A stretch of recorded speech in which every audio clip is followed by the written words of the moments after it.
tired of our wall not being up and supporting all these illegal aliens coming in, on our inflation going up and up, and because of the illegal aliens coming to our country, our children are being kicked out of homes to make room for the illegal aliens.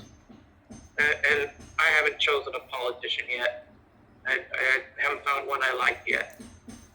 Charlie, let me ask you a question. Would you back up movement of Americans who just said, we're fucking fed up with all these politicians? We want to be heard. I honestly believe there's starting to become a groundswell in this country of the silent majority of Americans who are just fed up. We're tired with this immigration. Those who are Ukrainians, Jacob, but we're tired of supporting Ukraine in their war. We're tired of the homeless population in America. We're tired of crime in America. How about that? We haven't touched on that shit yet. Would you support a movement like that? Oh yeah, I'm just fed up with the whole thing. I mean, it's going nuts that I almost can't afford to put gas in my car to make it to work anymore. And I got a pretty good job that pays decent. You're in the Pacific Northwest? Yeah. What's a gallon of gas where you're at? Depending on where you go, it's about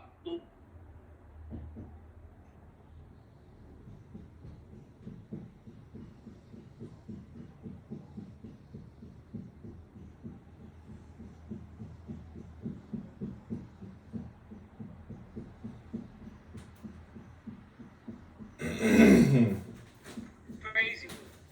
Beth, you want to say something?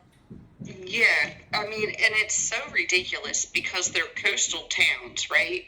They're all along our coast of the United States where we know these barges are coming in, and they're just jabbing them left and right. And it's like, come on now, let's figure this out. So that's why, yeah, I've never went across party lines, but because I grew up with Joe, I will follow Joe Manchin and see what he's willing to do for the state of West Virginia and get us some oil back in this country. Open up those pipelines. Well, I don't know, man. Biden wants to keep them closed. Trump wants to open them up. Well, people don't talk about with Trump, and I know I'm going to get some smoke from somebody I consider a friend, Ms. Jazzy. But Trump added $7 trillion to the deficit. That's why we have inflation. That's one of the reasons why we have inflation right now. Not the only reason, one of the reasons. That's all I'm saying. Excuse my language, Mr. Edward. But fuck all of them. Fuck them all. Fed up. Not an excuse. The country's divided by party lines, by politicians. They're all crooked. I don't give a shit what anybody says. And none of us really have a voice. Are you fed up with the politicians? Are you fed up with America? I know I am. Miss Ashley just came in the room. Teachers are vastly underpaid and underappreciated. Why is that? We should be empowering our teachers.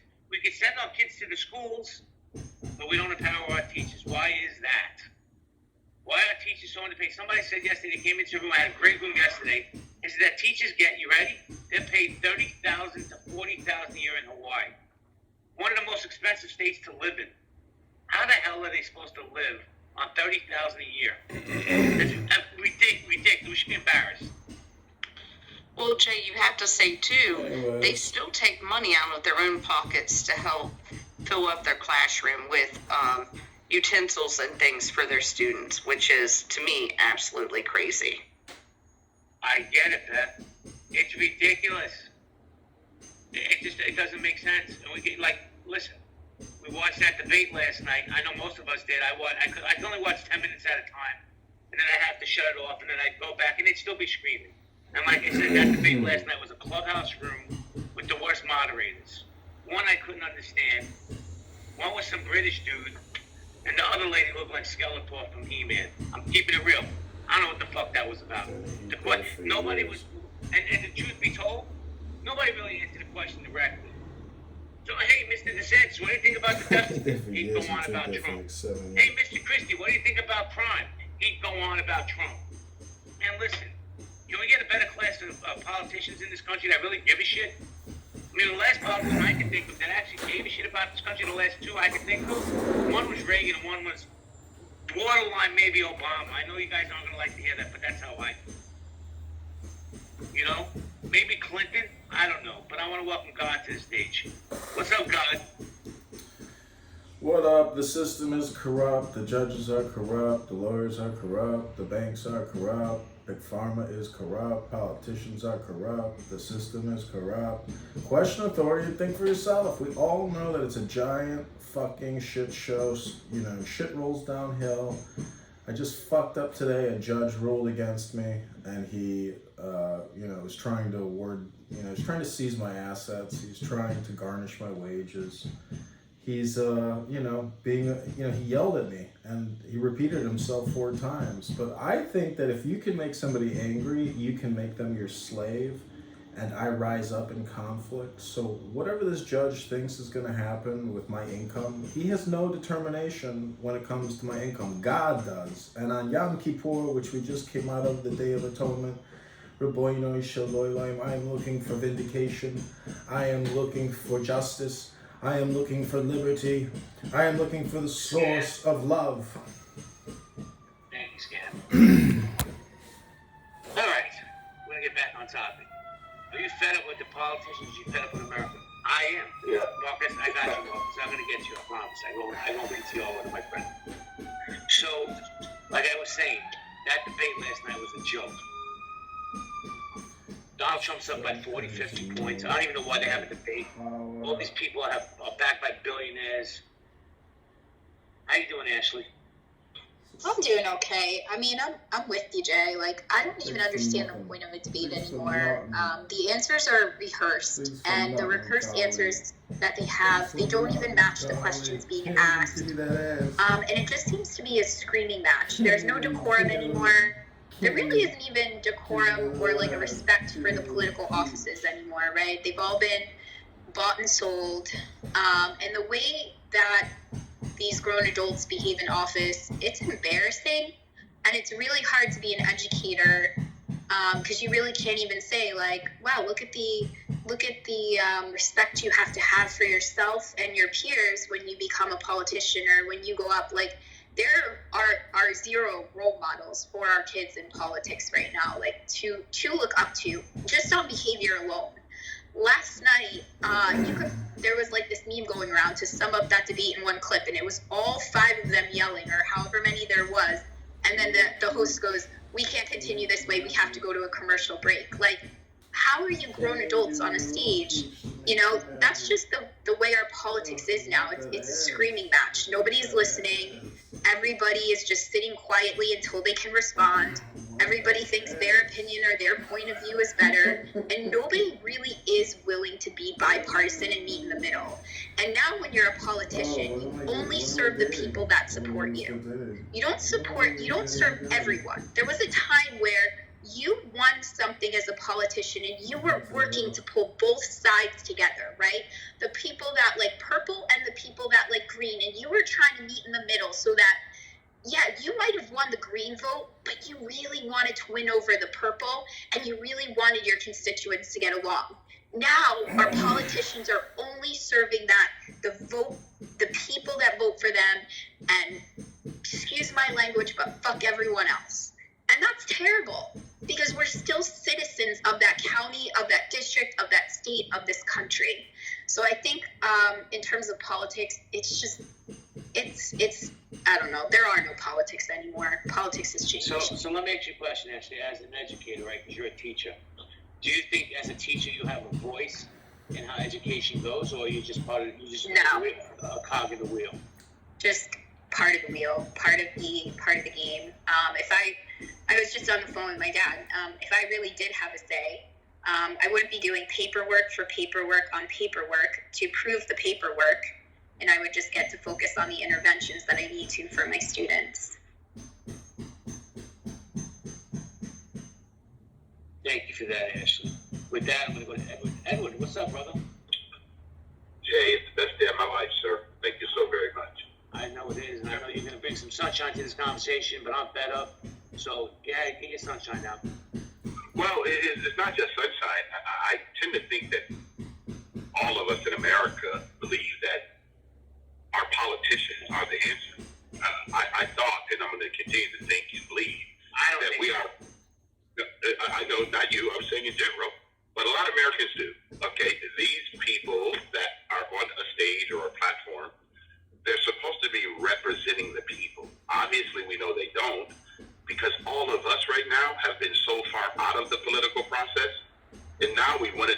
something that we all know that it hasn't been.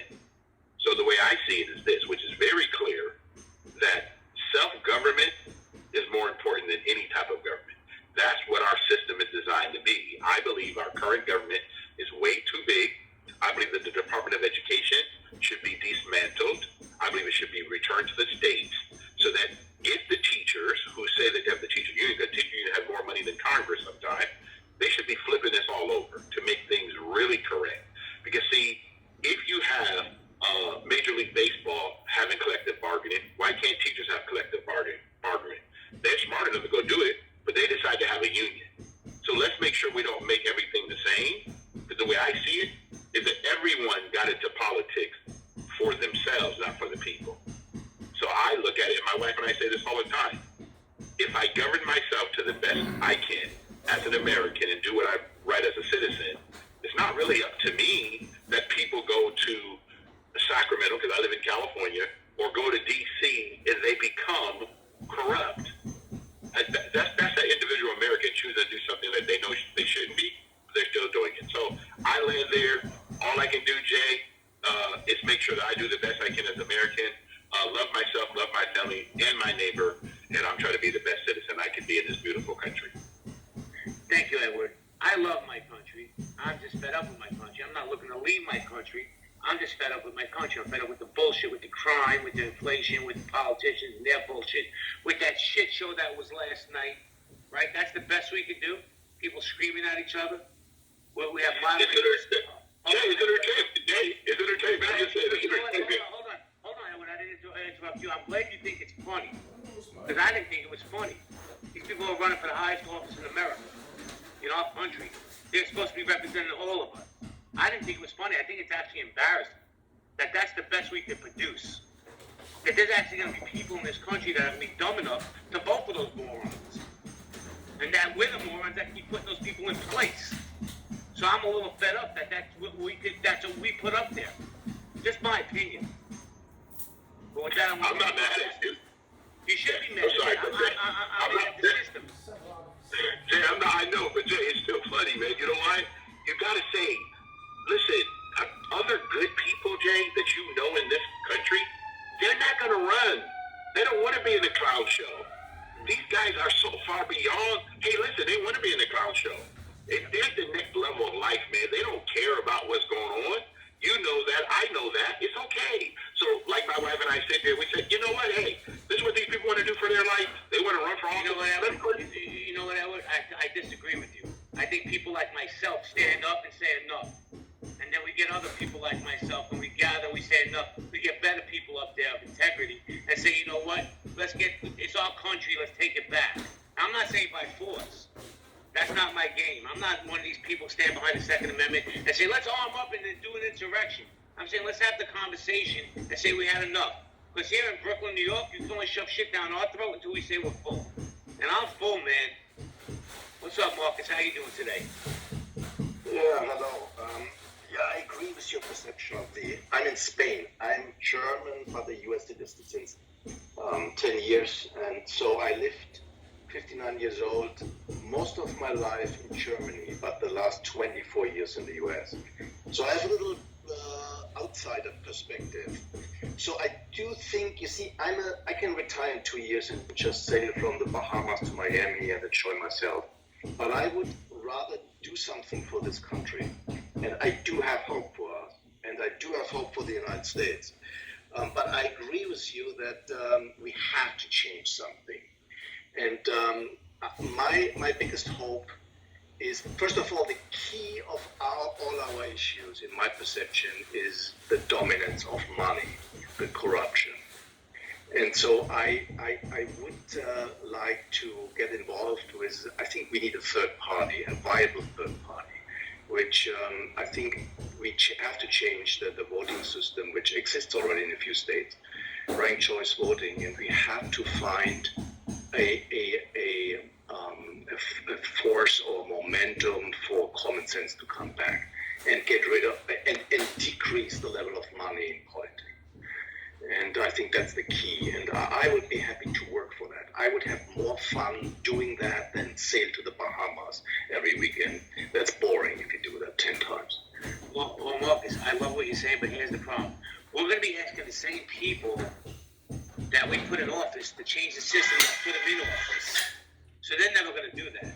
Just like I think that, and this is my opinion, I know a lot of people don't agree with this, that there should be term limits on the Supreme Court justices. Give them 20 years. That's 5 administrations. And let's replace them after 20 years, right? Because there's corruption there too. I don't care how they pay. Oh yeah, he's a friend, and I'm just flying on his private jet to Bali and the Philippines and all that. He's just a friend. It's all bullshit, bro. They're corrupt.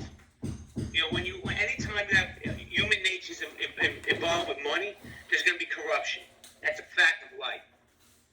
But nobody wants to talk about it because the same people that are in place that could change it won't change it. Why would they? They're enriching themselves.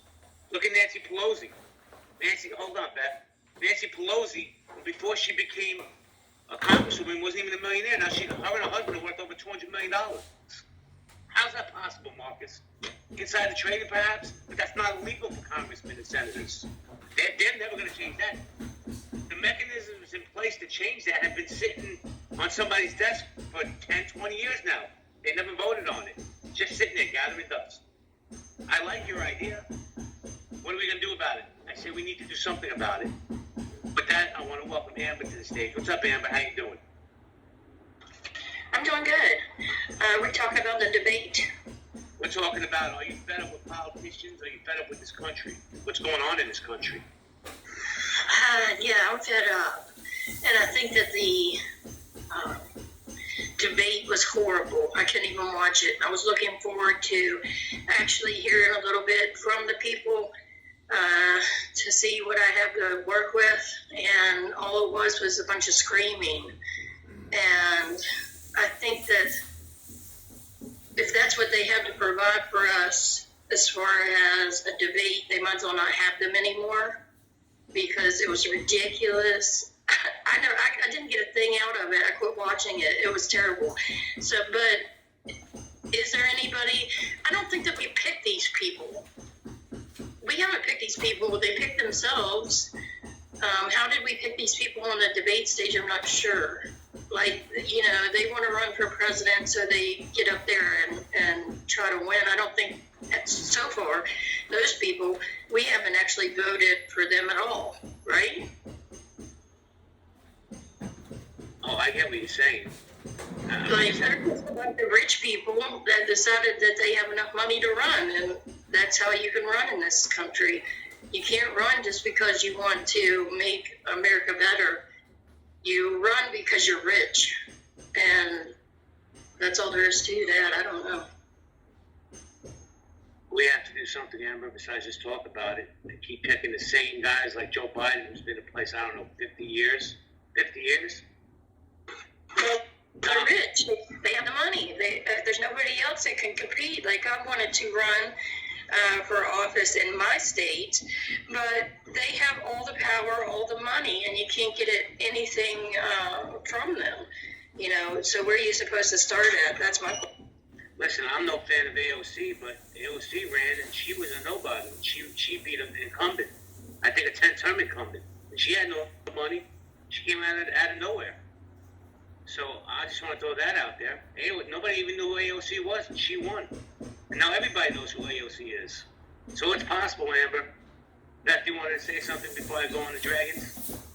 Yeah, I was just going to say, you know, we have term limits for our United States military. We have retirement dates that they have to get out. And if we can do that with our military members, we can do it with our congressmen, our senators, everybody in the government. And it should be full out for everyone. Okay, this is how many years you were in. Got you. You're out. Go, you know, get out of the way. What about ancient Rome? Did they have term limits in ancient Rome? Well, I'll say this, that I agree with you. I've said it 1,000 times. Senators should have term limits. Marshall's like, well, the integrity of the Senate. Fuck the integrity of the Senate. They don't have integrity to people. Mitch McConnell's having strokes on live TV. What about that? What about, what's her name? Feinstein in California. She looks like the Crypt Keeper. I mean, am I the only one that sees these things unfolding in front of me? There should be term limits on congressmen, senators, Supreme Court justices. If there's term limits on presidents, why can't there be term limits on senators, congressmen, and Supreme Court justices? Do these people just have lifetime appointments? Once they're in, that's it? They get to stay? Mitch McConnell needs to go. Nancy Pelosi needs to go. Dianne Feinstein needs to go. But Jay, I hear you guys. It sounds nice on paper, but remember, everyone runs because they want to run. They raise money. They do what they have to do to get out there. If there's someone else who wants to run, no one's stopping anybody from running. The difference is a lot of these people, no one's running against them. So you know what? They keep getting reelected. You know why? Because most of the people in the state that are good people say, you know what? I'm staying out of that. They're staying out of it. So most people just want to take care of their family. But you know what? There are a lot of people in politics that want to be in politics. Now we have to decide. Check this out, Edward. I agree. Adams, I'm going to come to you, Adams, I promise. Check this out, Edward. I'm glad you said that. Because what's going on in America now, at least the Americans I speak to, and I'm talking to a lot of people, not just on this app, but in IRL, in real life, there's a groundswell building in America. The silent majority is starting to get together, and it's starting to gather. And there's going to be a groundswell of getting rid of all this trash, the Pelosi's, the McConnells, the McCarthy's. You're going to see. I promise you. It's not just this guy here, Jay, in Brooklyn, who's talking. And before you know it, we're going to get a better class of politicians in there. You'll see. That's my word. Now, you may think I'm a nobody just talking shit on an app, but watch what happens in America in the next 10 years. Because people are really getting tired. And Jay, I don't think you're a nobody, Jay. That's why I come in your room. I don't think you're a nobody.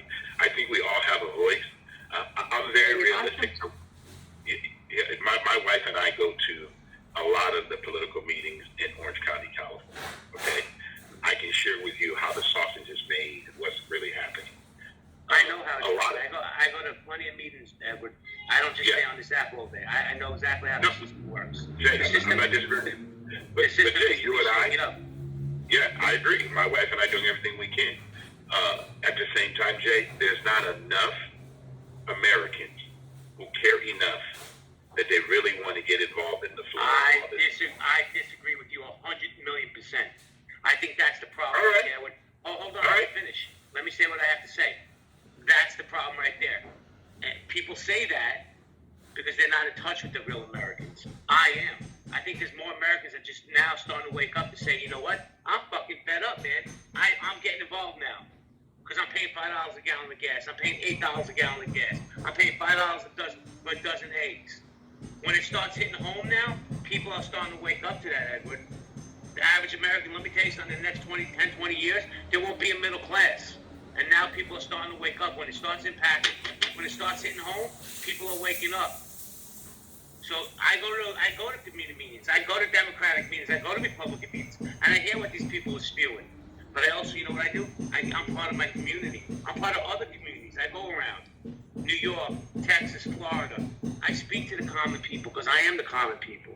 And let me tell you something, that groundswell is really starting to build, my brother. I promise you. But with that, I want to talk to Dragons. Hold on, Jacob. What's up, Dragons? How you doing? Hey, Jay. It's great to find your rooms. You know, since they did the great reshuffle, it's hard. I ping you every time and you ignore me, so stop the BS. But go ahead. I'm not on that often. But listen, number one, thank you for you and your room. I think you're an amazing guy. I think you got a lot to say. You know, I'm not just sucking up Ashley. Love hearing her talking to other people. Maybe the first time I've been in a room with you. But let me say this: if you are ever wanting to get around and do something, you give me a call, okay? Because I'm down for that. But in my view, a couple of things. One is since Citizens United, that case, and this is geeky stuff, that's a problem, right? Is it says that money is speech. Money is political speech. And it has just completely corrupted the entire system. So that's number one. It's not. Money is not speech. It is speech once removed. Number two is gerrymandering. Ashley was talking about how they're only catering to just, this narrow base of people. Well, the reason is because on the Republican Party now, they're only get challenged from the farther right. And on the Democratic side, they're only going to get challenged from the farther left. So it's driving everybody to their corners. And that's been a major problem. And rank voting, that might be one way. I'm not familiar enough with it. But these are some of the mechanisms. In terms of the substance of it, there's so many substantive things to do, like about the budget. I mean, look, it's not complex. If you want to start solving the budget in America, the deficits, one, you have to cut spending, and you have to cut spending in places that are hard. And I'm of that age. Like, I want my Social Security. But you have to start, getting at the entitlement programs. Number two, you have to raise taxes. Sorry, you can't say, well, we're not going to ever raise taxes. So it's not complex, but you can't say we're only going to solve this problem by cutting spending. It's just too big to get at, and I don't think you can just ignore it. But they're about to shut the government down. It's the dumbest thing I've ever seen on the debate stage. I couldn't have agreed more. It's like if they asked DeSantis about what happened last night, said, I swear to God, I would have turned the channel off within 10 minutes. I mean, look, if Jay can run a room well and other people on this app can't, I don't understand why people that get paid millions of dollars can't control a room. It was just absurd. So anyway, love you, man. Keep at it, and I'll land there. Well, Dragons, hold on, Marcus, I see you. I'm going to send you my number. I'm going to do something. I'm actually in the process of real life doing something. So we'll connect offline, and I definitely want to get you involved because I know you have Capitol Hill experience. But let's just unpack a couple things real quick. First time in American history, the three major automakers on strike at the same time. We have the Actors Guild on strike. The Writers Guild just went back from being on strike. Las Vegas is about to go on strike. We have weak leadership at the top. What's the alternative? We have Donald Trump. Is that really an alternative? I mean, what are we doing here in this country, guys? We have, by the way, oil is about to go to $100 a barrel. Fantastic. How about that? I got you, Madison. I'm going to go to Adams next, then you. So, yeah, what do we got here, folks? What do we got here? What we have here is, I think these politicians take us for a joke. They think that we don't have a voice. We're the silent fucking majority. And it's about time that we gathered up and start speaking. Like, legit. What do our votes and voices mean? It's about time we start speaking and we gathered up seriously. That's my opinion. But with that, I want to welcome Adams to the stage. I got you, Marcus. Adams, how you doing, my brother? Hey, good. Oh, man, last night. Where do I start? Well, I will tell you this, that I'm not voting for a single person on that stage.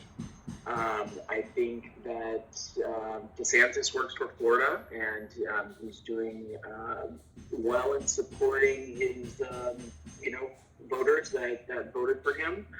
All of them have great qualifications and, great accomplishments. But, to be honest with you, after what I saw last night, I'm not voting for a single one of them. The race hustling, let's talk about that. How many times did you guys hear them plug Univision? Could they say it any louder that they were looking for Latino votes? Did anybody else catch that? I don't know when the Republican Party is going to figure out that race hustling, especially in tumultuous times like this, is never a good strategy. It's really not. And it's very interesting that now they're moving on to the Latino vote when we've always known that Latino people have been the leading minority in the United States for quite some time now. So it's just very interesting that we're now seeing some race hustling. I mean, it's very horrifying. And to answer somebody else's question on a separate note, yes, they did have term limits in ancient Rome. The Senate was a life-appointed position. However, councils only served for only 1 year. So yeah, that's all I wanted to add. Rip me apart if you guys want to, but that's just kind of my takeaway from everything. No, man, I appreciate you. Thank you, Adams. I want to welcome Madison to the stage. Madison, long time no speak. How you doing? It has been a minute. How are you, Jay? I'm good. Yeah, you're here, so I'm doing great. Thank you. I mean that. I love you, little dad. Yeah, I'm pretty disgusted, but I have been for some time. This is no surprise. I think the pendulum swung, in one direction. We had hope and change. We thought we did anyway. And after, things are positive for a while, then there's always a backlash. The pendulum swings to the other side. Somebody said earlier that we need a third party. I think we got a third party. It's the MAGA party. There is no Republican Party as far as I can see, unless they split. That would be the third party that is. When you look at anything, you look at its origins. A lot of people don't like to look at history. I do, because it informs me as to where we're going. And it's just like starting a relationship. You start a relationship, somebody's cheating. That relationship ends because somebody's cheating. This country cheated from the beginning. It's never been addressed. And until it thoroughly is, we're always going to have division. It's just a lot more apparent now. I'll land there. Thank you for that, Madison. I love the question last night. See, Jesse, I'm going to get you after Keegan. When they asked the question about crime, everybody see what's going on in Philadelphia the last 2 days? Philly's a tough city, by the way. That's like one of the few cities in America, if I was still a criminal, I'd want to run through the city and start breaking into things. Not one of them really answered the question. Maybe Christie did a little bit because he's a former prosecutor in Jersey. A little bit he answered it. I'll do this. You ain't going to do shit, Chris Christie, but stuff your face with some donuts. You're all full of shit. I'm fed up. Fed up. They take us as a joke, people. All of us. Every one of us. Summer, Mo, Marty, 5-0. They don't take us to. Our votes mean nothing. Because we allow them to mean nothing. Hey, Jay, that was one thing I wanted to bring up, and I'm sorry to, jump in. Fetterman. That's a perfect example of, what I'm fed up with. We have politicians that are in office that clearly are not of sound mind and proper capacity that are serving in office. And it's like we're not even enforcing a standard at this point. Like, we're just letting people go on autopilot and just saying, good luck, America. Like, that's crazy to me. So when we do look at Philadelphia, I mean, you can see that there's already one politician that's in the field. It's very concerning. Adams, what about McConnell? What about Feinstein? I agree, bro. She should have been, put in a nursing home a very long time ago. It's horrifying. She's sitting there. Well, one of her aides, it might have been her daughter, I don't know, says to her, just say yeah. Just say yay when she's on the vote. Yeah, that was the worst. I'm not. Yeah. And I'm not just saying this for the political aspect of it. Like, personally, outside of this arena, I've been around some old and very sick people. Have you guys ever had to have that conversation with your grandpa about, having to take the keys because he can't drive anymore? I feel like that about our president. It is time. It really is time. Like, people need to put their foot down. Like, we need to ask more from these people. What about Trump the other day saying that Jeb Bush? I thought that was just, it's not even like it's like the norm now. It's not that they're all slipping. Like, it's that they act like this all the time. Crazy. I'm going to come to you, Jess. You're after Keegan. He's next. But I just want to say, hey, man, we can sit here and talk about it all day, but what are we going to do about it? We really got to start gathering as Americans. I don't care if you're Republican, Democrat, you got to be fed up. Why don't you try to pay $5 a gallon of gas? $5 for a dozen eggs. And then all they do is sit on this debate stage last night and tear each other apart. This is the best we can do. Like, we can legitimately can't do better than what we saw last night with Donald Trump. $5 a gallon, that's $7.99 down the street, Jay. That's disgusting. Keegan, how you doing, Keegan? I'm good. I feel like I'm going to iterate the same type of points I want to make, but am I fed up? Without a doubt am. the politicians I end up supporting are always the ones who just don't get support, and that's because they're anti-establishment, right? Like who?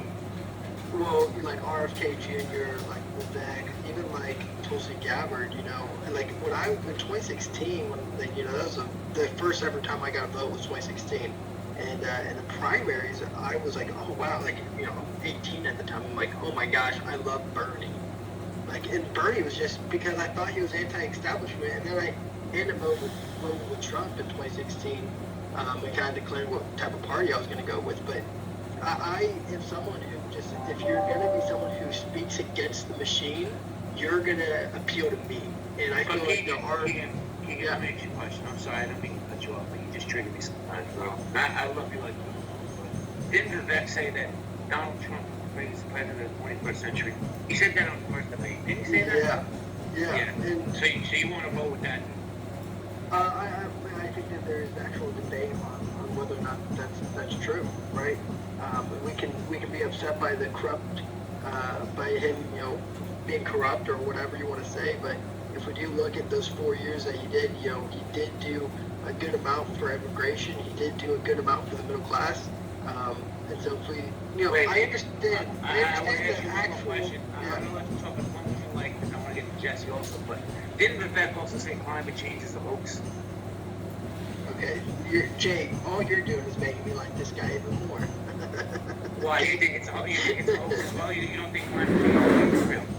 Well, just like Vivek said, right, is that climate change is real, but climate change policies are without doubt a hoax. They do not do anything towards helping the climate. All they do is push money towards a problem that won't be solved that way.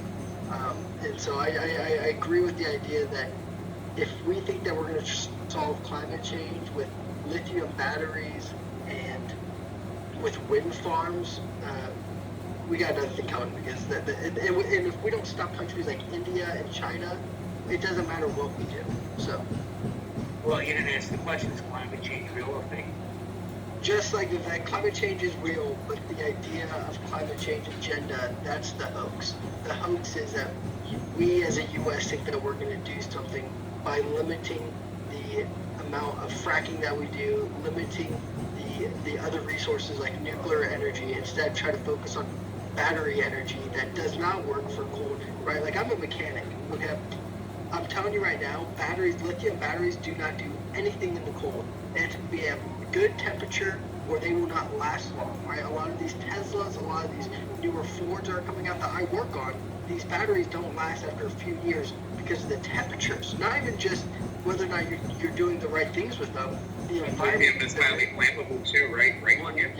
Yep. Oh my gosh, the amount of training just to use, like, and you have to put certain type of safety, like, just to use to work on cars with these lithium batteries, it takes an amount of safety features. Like, it's surprising to me that people don't even realize how cobalt is even mined.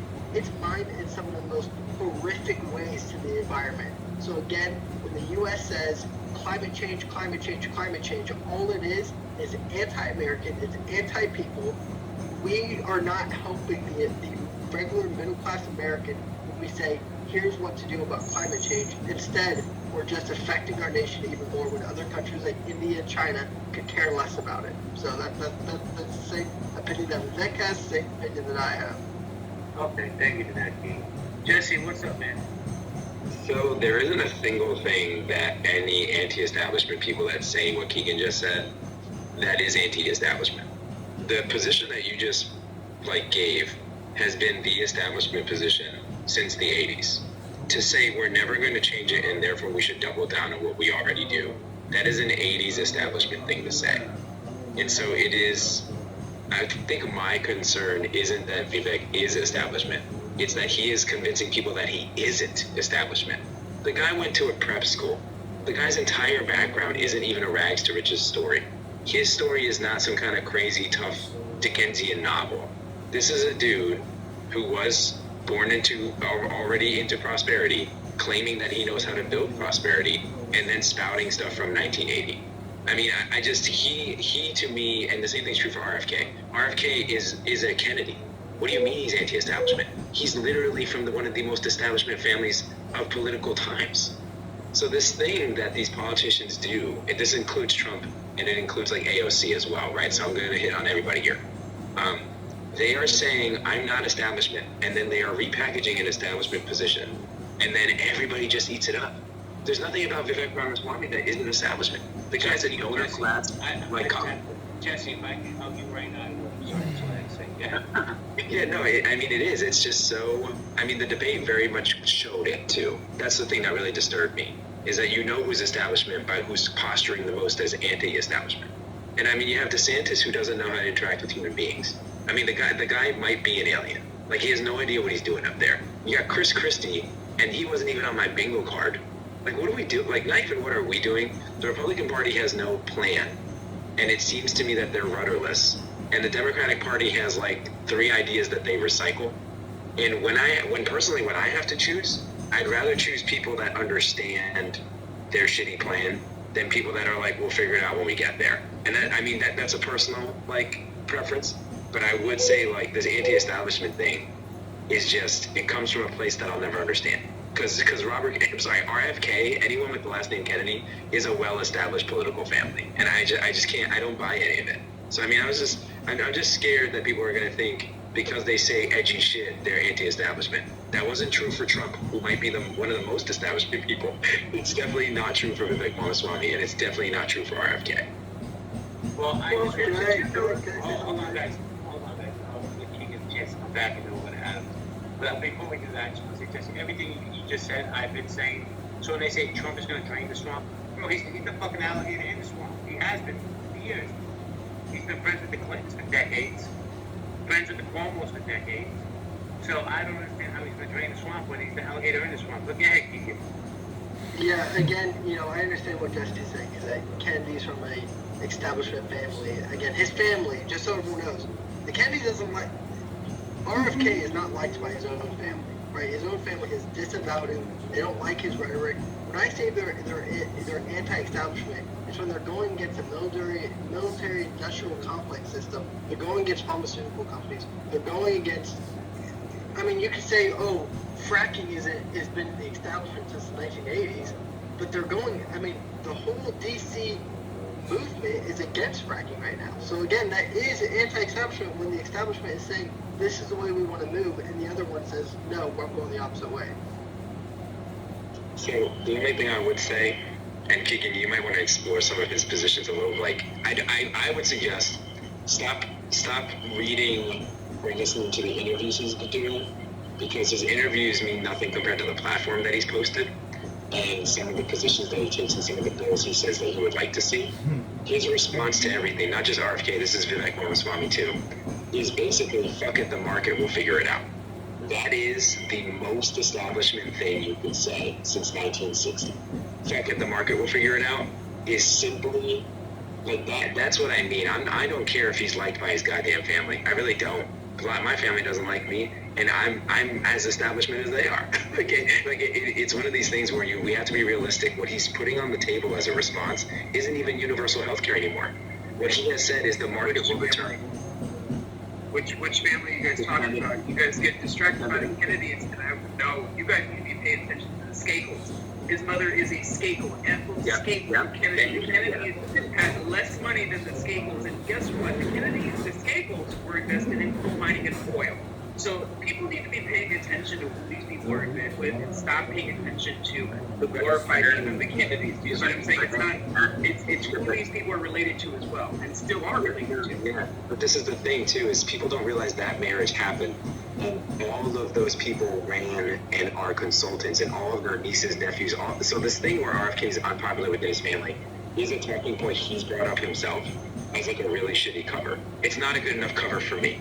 It doesn't work that way. I got cousins I don't like, but they're still of my last name. So the connections I have that they make, they are still benefiting from the connections they have. He's not anti-establishment either in any of the other things. The other things that he's doing, like just to clarify, he leaned really far into anti-COVID vax stuff, but the solutions that he says should be given to people are still products that are sold by those companies.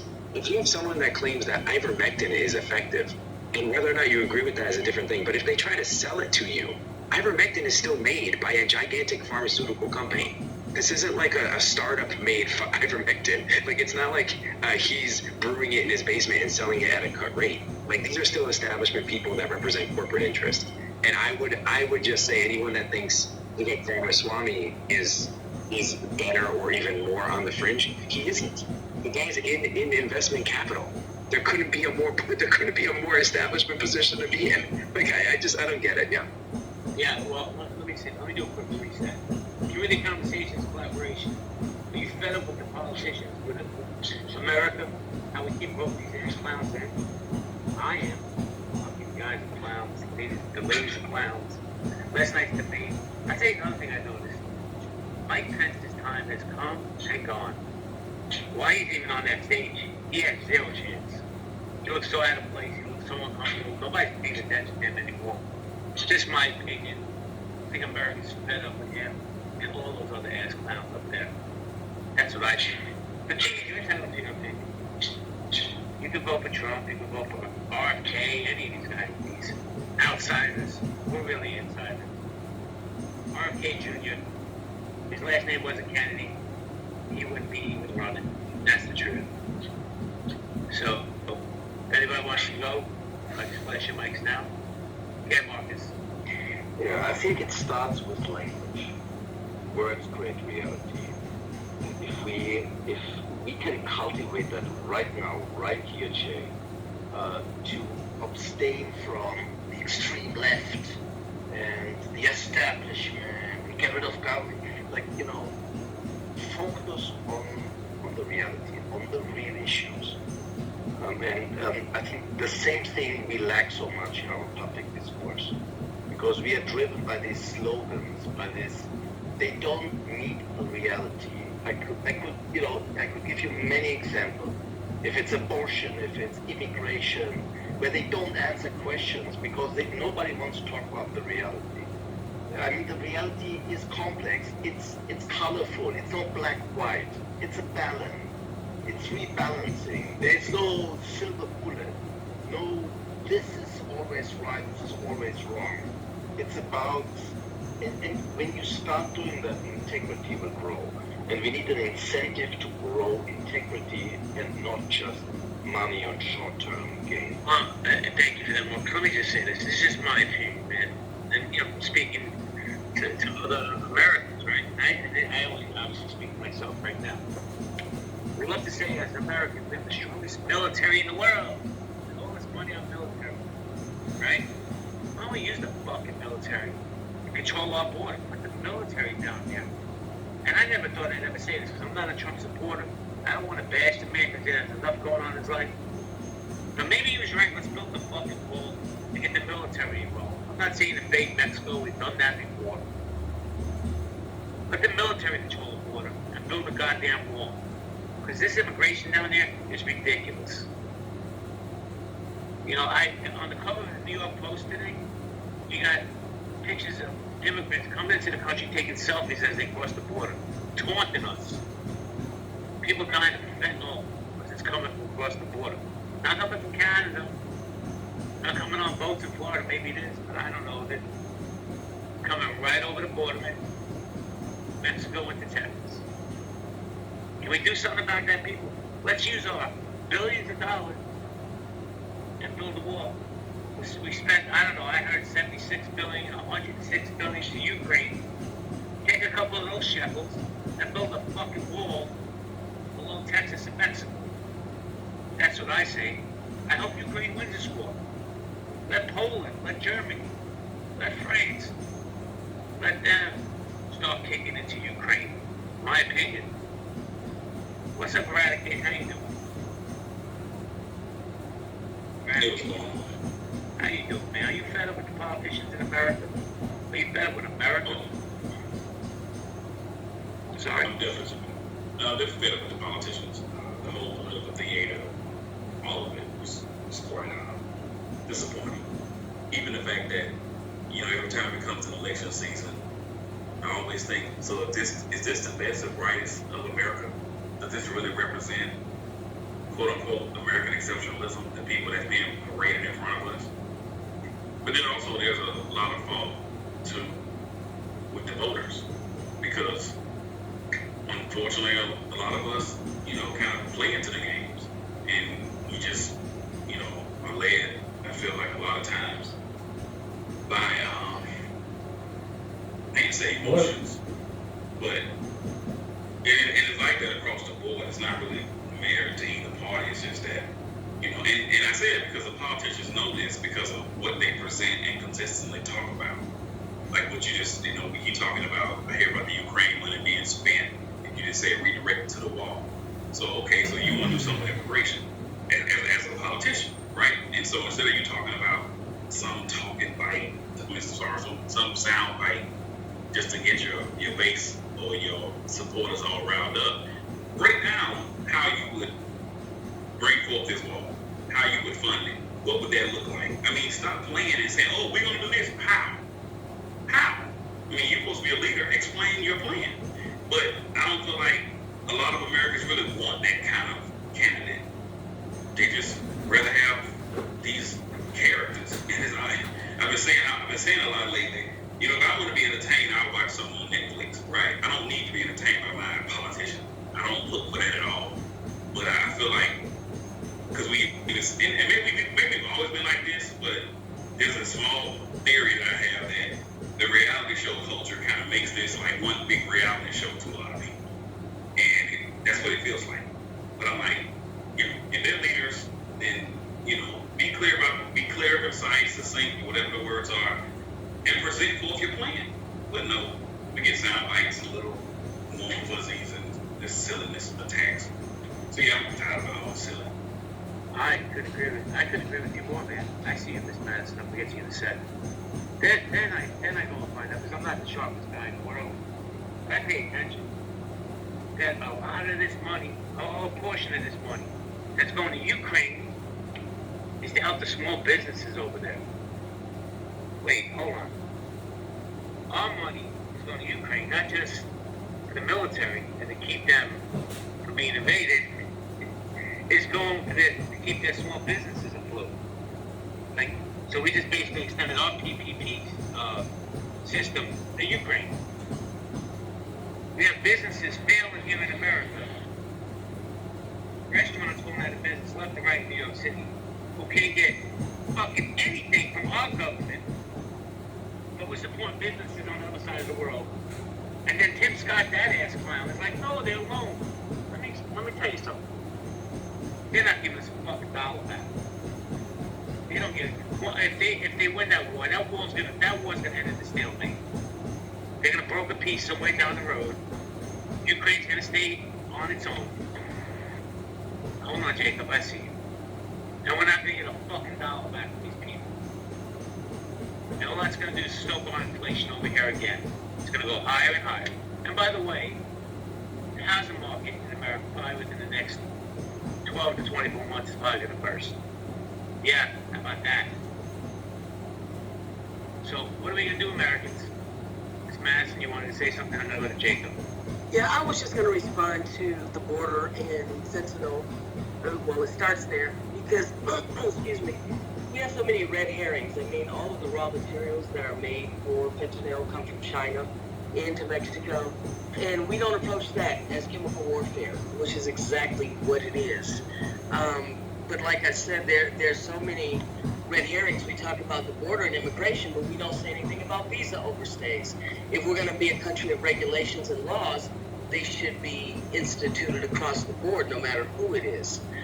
We talk about Philly, what just happened in Philly, but we don't worry about a $2.20 billion overvaluation that Trump just made. I mean, criminals are criminals. So, we focus on these little small things and end up where people don't even vote their own interests. They're voting for, multimillionaires who don't have their best interests at heart.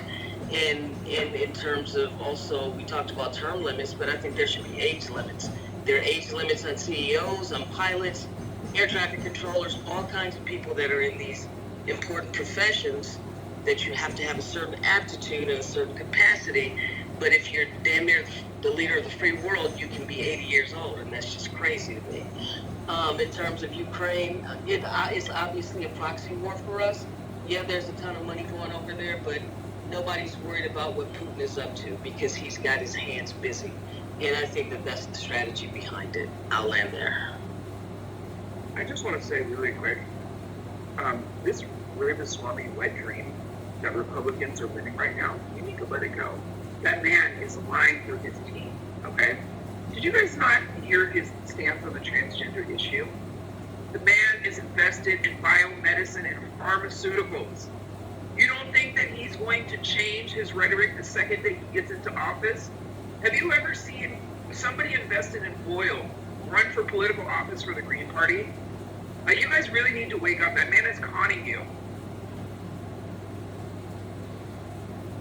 Well, hold on, MGK. I'm going to get you past the promise. Jacob, you wanted to say something, Jacob?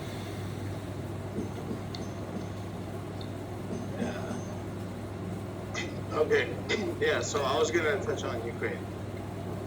So I really like what Madison said and Keegan and eradicate ignorance. If I were to award points, you guys get a full point. If you think about the future of America, it's pretty important to have what's happening right now. Okay, number one. Number two, these numbers that you're seeing. Number two, these numbers that you're seeing, it's not bricks of cash, okay? Or you don't just get $180 billion in your bank account, okay? It's not like that. They send legacy military equipment, okay, to Ukraine, and they, if you remember, they're like, oh, we thought it was 60 billion, or we thought it was 9 billion. It was only 3 billion that we sent over. Okay, you have to understand how they come to these numbers.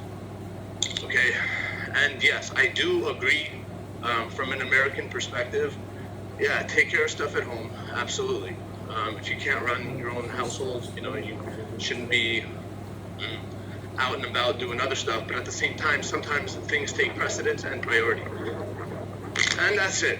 And thus we have this situation that we have today. And from a long-term perspective, I think it is a very good strategy. And we're going to have one less interesting nation to deal with their bullshit later.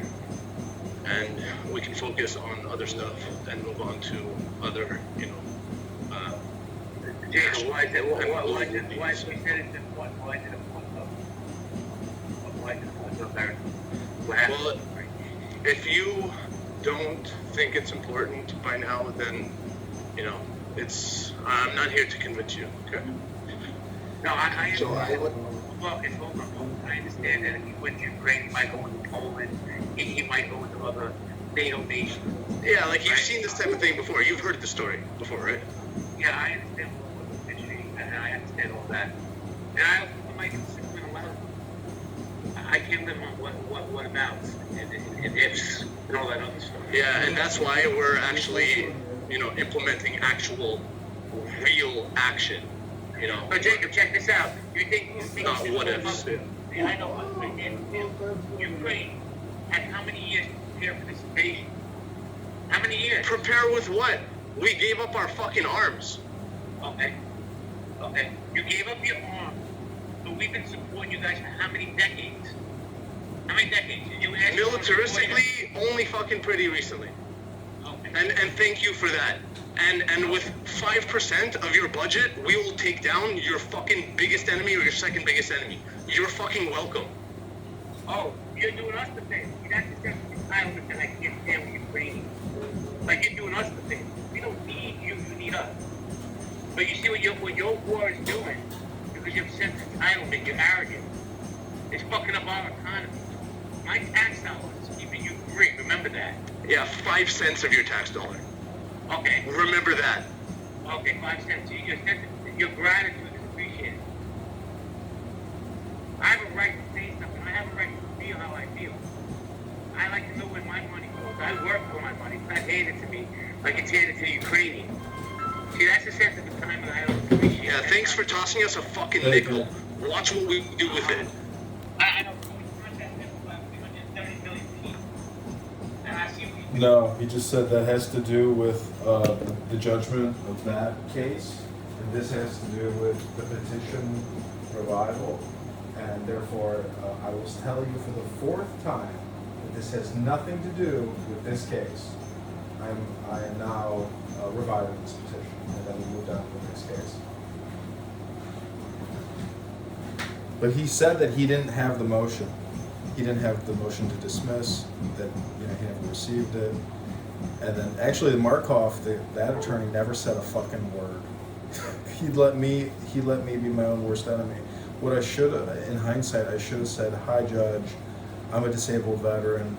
I'm here looking for help and to try to settle this. Can I have 30 more days because I've been talking with an Illinois veteran attorney and he's not here. Can I request a 30-day continuance?" That's what I should have done.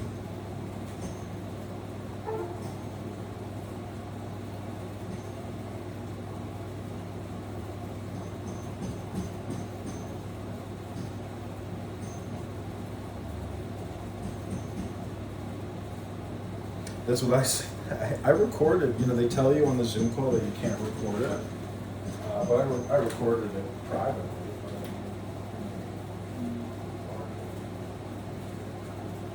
This is the fourth time.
most successful anti-colonialist state, but it again in like a a lot of academia, Israel is just not seen that way because there's an ideological lens of call it neo-Marxism, whatever you want to call it, that specifically skews the opinions on Israel, right? And that's so they may not ethnically hate Jews, like hate Jews as people. They hate the idea of Israel, though, because it fits that narrative. But that's just cover for Jew hate. It's always just goes back to Jew hate at the end of the day when you listen to it to its conclusion. I think what Pepe's saying is some of them don't necessarily hate Jews. But you can't get away from it. You can't get away from it in terms of like not hurting Jews' feelings or not hurting Israelis' feelings. You can't. It's inescapable. The foundation of it is the foundation of it is steeped in the modern sense, what we're seeing in the U.S. now, in academia, okay, and it's seen as an academic, reality because what we've been given is, or what people have been given for several generations now, to some extent, not everybody, but many, depending on their school of academia and what other classes they take. And what they see on social media, it's been propagated much more heavily, by the way, than even college probably can do. But it's that they're fed a political ideology that is self-serving and has a specific lens, like Sir Catballs was saying. And but I'm sorry, it's laughing at your name. So unfortunately, they're calling it academia when it really is a political movement, and the movement has a particular narrative, and it ignores colonialism by any country and any religion. And we know that most of the world is colonized by Christianity and Islam. That's a fact, right? So they ignore facts, and what they do is propagate their political agenda, and it is a Marxist political, I assure you. Their intent. Yeah, but if you go to the Malcolm, the irony is if you go to the kibbutz, they're Marxists there too. So the thing is that has zero to do with what we're talking about. Really? But they're aligned politically and economically. It has nothing to do with that. What I just said. I know it has nothing to do with it. I'm saying it's a funny fact. It's not a funny fact. It has What? That Israeli Jews are obsessed with Karl Marx? I mean, they are.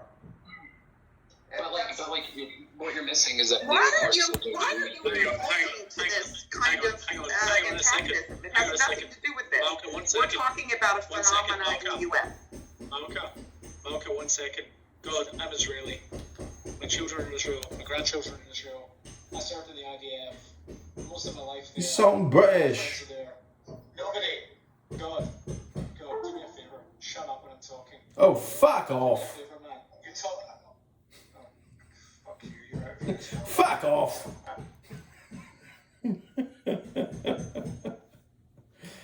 So women are prevented from doing anything, and the boys are left to go run rampant and do whatever. No, that is not true at all.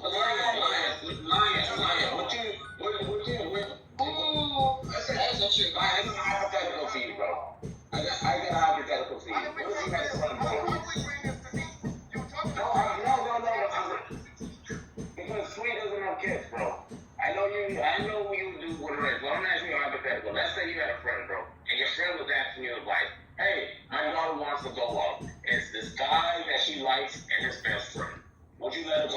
I mean, would you advise for Franklin and that's a good Fuck decision? off. No. Why? This is come on. Fuck off. Oh, you sound British. Fuck off. I don't have anything to do with that. And me personally, if you're asking me, no. What do you think about parents who allow their kids to do that and something bad happens? You mean the liberal-minded parents that think that everything is safe and fair? Regardless of whoever the parents. Regardless of whoever the parents. Yeah. I think they're idiots. And they're either idiots or they plan on using what can happen with their daughter as a means to I love that liberal parents are just total dumbasses and have no understanding of some predators. Thank you, Lion. That was so sweet. But Lion, why are you making this? But Lion, my point is this, Lion. Why are you making this? Why are you having this opinion on these guys when you don't know if they actually would do anything? I don't have. It's not necessarily an opinion on the. There you go, my brother. Yes, it was. You just said that it was something was.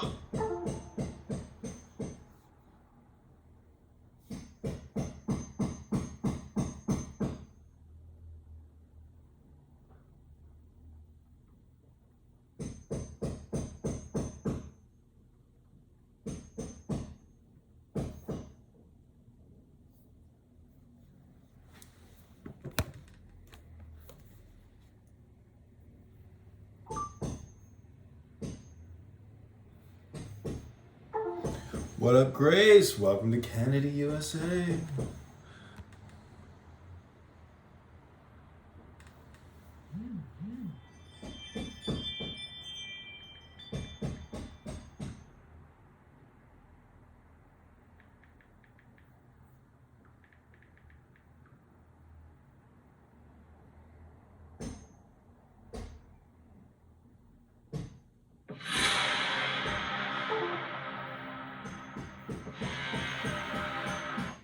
We decided to do the only interview with Robert F. Kennedy Jr. conducted in the last 15 years that doesn't mention vaccines.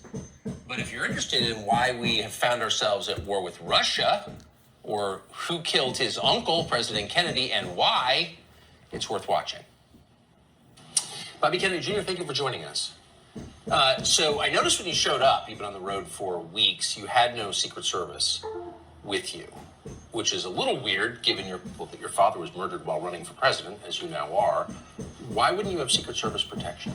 Well, I did do a tweet on that got 30 million views when we got rejected. We applied in May for Secret Service protection. Secret Service protection was only allocated to the nominees of the parties prior to 1968. But when my father was killed, they changed the law immediately, and all the people who were running against him, including George Wallace, immediately got Secret Service protection. So the law says that you're entitled to Secret Service protection automatically 100 days out. But the president also has discretion to give Secret Service protection to any candidate for any reason. And there are criteria, which is that you have to have 15% of polling results for a limited period of time. But he even can overrule that. For example, President Obama was given Secret Service protection 441 days out, or 551 days out, even though he had only, I think, 5% support at that time. My Uncle Teddy was given Secret Service protection 450 days out, even though he had not even declared for his presidency. So he and Carter hated each other. President Carter was, the president of his own party, and Teddy had been enormously critical of him. And personally, they had a very personal antipathy for one another. Teddy ended up running against him. But when he was moving into that decision to run, Carter, in a very classy move, gave him Secret Service protection. We applied for it. I get a lot of threats, a lot of death threats, and I get, a lot of people who are, for example, about 2 weeks ago, a mentally ill person made it to the second story of my house, and that is a very, very common occurrence. Inside your house? Yeah, inside my house. Before, somebody who was working there stopped them and then called the police. And we gave the Secret Service a 67, in fact, Gavin DeBecker, who you've had on this show, who's the premier, runs the premier security service in the world, put together a 67-page report, which included 28 pages of all the threats of, typical threats against me and other indicia that I should have Secret Service protection. And I assumed the president would give it to me because, it just seems like bad judgment not to give it to me. If you go even on my Twitter feed, probably one out of, I don't know, every 30 or 40 comments says, oh, you're going to get killed or something like that. It takes notice of the peculiar threats to my family members who are in this business. So it's something that, the average American is aware of. Your name is Robert F. Kennedy. Yeah. And so it was an odd decision. I got a letter. Gavin actually got the letter because he'd been doing, and by the way, I want to say this, the Secret Service themselves were wonderful. They were very, very encouraging, and they were very helpful at every step along the way. And I believe, and I can't speak for them, but I believe that their assumption was that we were going to get Secret Service protection. In fact, they told Gavin, we're going to send somebody out there within 10 days to interview Cheryl and Bobby and to tell them what it's going to look like. Because there's a lot of questions about, do I go to the gym? Do I have them, all of these questions that I don't know the answers to. And they come and they have a standard process for informing you. But then they went dark. And they said, a decision is made very quickly within 14 days, is what they told us. And they said, we have 8 details standing by ready to go. So we can do this very quickly. And then they went dark. And for 88 days, we didn't hear from them. And then I got the letter from Mayorkas, Alexander Mayorkas, who's the director of DHS. Saying that we've determined that you don't need Secret Service. But it's very obvious, and you confirmed it, that there are threats against your life, against your family. That's known. And so if they deny you protection, and they know that, what message are they sending? I don't really know what they're doing. And by the way, we've looked, and there's a guy called Jeremy Hammond who's done a really good article, a really thorough article about the past. And he was not able, and we were not able to find a single presidential candidate who had requested protection from the president and was not given protection. Herman Cain got it, I think, 500 days out. Jesse Jackson, Shirley Chisholm, George Bush, and Ronald Reagan got it something 500 or 600 days out when they first ran. So it's just standard operating procedure.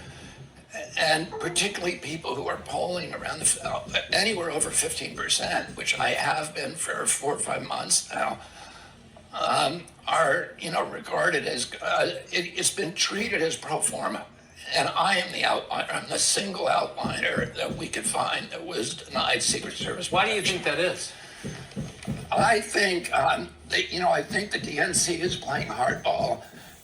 And let's say this, I think the least malevolent interpretation that you can put on it is that they know that I'm going to have some kind of security service. And that typically would cost me, to do real security service between $100,000 and $200,000 a month. Because you have to pay the protectors, you have to pay for their transportation, of course, you have to pay for the cars, and the hotels, the foods, and all of this, and it's very expensive because I'm traveling every day. So I think they probably feel like they can bleed me white by, and making sure that I'm not spending that money on advertising or organization, but that I have to raise a lot of money for my own protection. But I don't know. I mean, I'm just speculating about that. Does it strike you that the Biden administration pays for personal security for Zelensky, but not for you? No, well, listen, John Bolton still has a Secret Service detail. Still? Yeah, still. He hasn't been in government in years. And he didn't do a good job in all the president's family have Secret Service details. Hunter has a Secret Service detail. When he goes to court every day, he has 4 or 5 cars that are coming with him in a very, very big detail. So, and many government officials who are ex-government officials, what the Secret Service told us, and you can go to look at Jeremy Hammond's report, which you can find on, I think you just go on the internet, put Jeremy Hammond and, RFK, Secret Service. He shows that literally nobody, no presidential candidate, many, many other people are receiving it. But I'm really like an outlier. So, that raises the larger, you're running against Biden, right? So obviously you're not on his Christmas card list anymore, but it does raise the bigger question. Why do people in Washington have this, and not just in government, but also in media, have this kind of special loathing for you, this hatred of you? I don't know that. I cannot answer that question. I'm shocked, even though, I've been, I'd say maligned for many years because of the stuff that I was doing with vaccines. The kind of the uniformity of the vitriol against me in the mainstream media and the dishonesty of it, that, virtually every article contains not just mischaracterizations, but also just outright lies, things that any fact checker could look up and determine were not true. And they all are doing it, whether it's Vanity Fair or whether it's the Atlantic Monthly or Washington Post, Boston Globe. There's virtually no exception. What do you think your crime is? I think part of it is that there's been, and again, I don't know, I can't explain it. Somebody else, I know somebody will explain it in a way at one point where I'll go, that makes sense. But right now, what it seems to me is that there's been this alignment, this political alignment that I think really started with Fox News back, when Roger was running things there, where he overtly made it a political network. He aligned it with the Republican Party, and he said, we're going to push their agenda. And up until then, that is considered a journalistic ethical breach. The networks were supposed to at least pretend neutrality, and the newspapers as well. But now I think that business model works so well for Fox, and again, that I think MSNBC and CNN adopted the same business model. And then there's been this big consolidation in the media where there really is no independent media. You have every newspaper in this country, every radio station, every TV station, almost all the billboards and most of the large internet content providers that are now owned by 5 companies. That was illegal under the 1928 Communication of the Radio Act. Today, it's been, that has been what's happened. We've had this big consolidation, and I think the profit models for Wall Street, which now, is BlackRock and Vanguard and State Street, which own them all, and they have to, the news divisions have become business models, business profit centers, and they've aligned themselves. They've figured out that their strategy is to align themselves with the DNC or the RNC. That's the only thing that's the best explanation, and it's probably not a very good one, but there is this weird uniformity. But its effect is to ignore stories that are objectively the most important stories. Wherever you fall on those questions, there's no denying that the war in Ukraine is changing the world. It will change history. Most of the stuff is a footnote. That's a book, and yet the coverage of it is not even. Yeah. So, for example, the president. That's much more consequential. Well, it's the most consequential, ultimately, but it's coverage of me, which is there's no questioning of these orthodoxies. And when it comes to the Ukraine war, we're being lied to about it. In what way? Well, I mean, we were lied to from the beginning. You know, we had this comic book depiction that, which we see on every war. There's a bad guy who's like, unspeakably evil. Yes. Who's planning world conquest or terrorist attack on, on America. And we have to be the good guys and go in and stop it. And, the background of the Ukraine war is much more complex than that. The U.S. has been involved, and particularly the neocons in the White House. I wouldn't say particularly, I'd say a group of people that are known as neocons since 2001 have been talking about putting NATO in Ukraine. Now, and I'll give you the background. In 1992, the walls came down and the Soviet Union collapsed.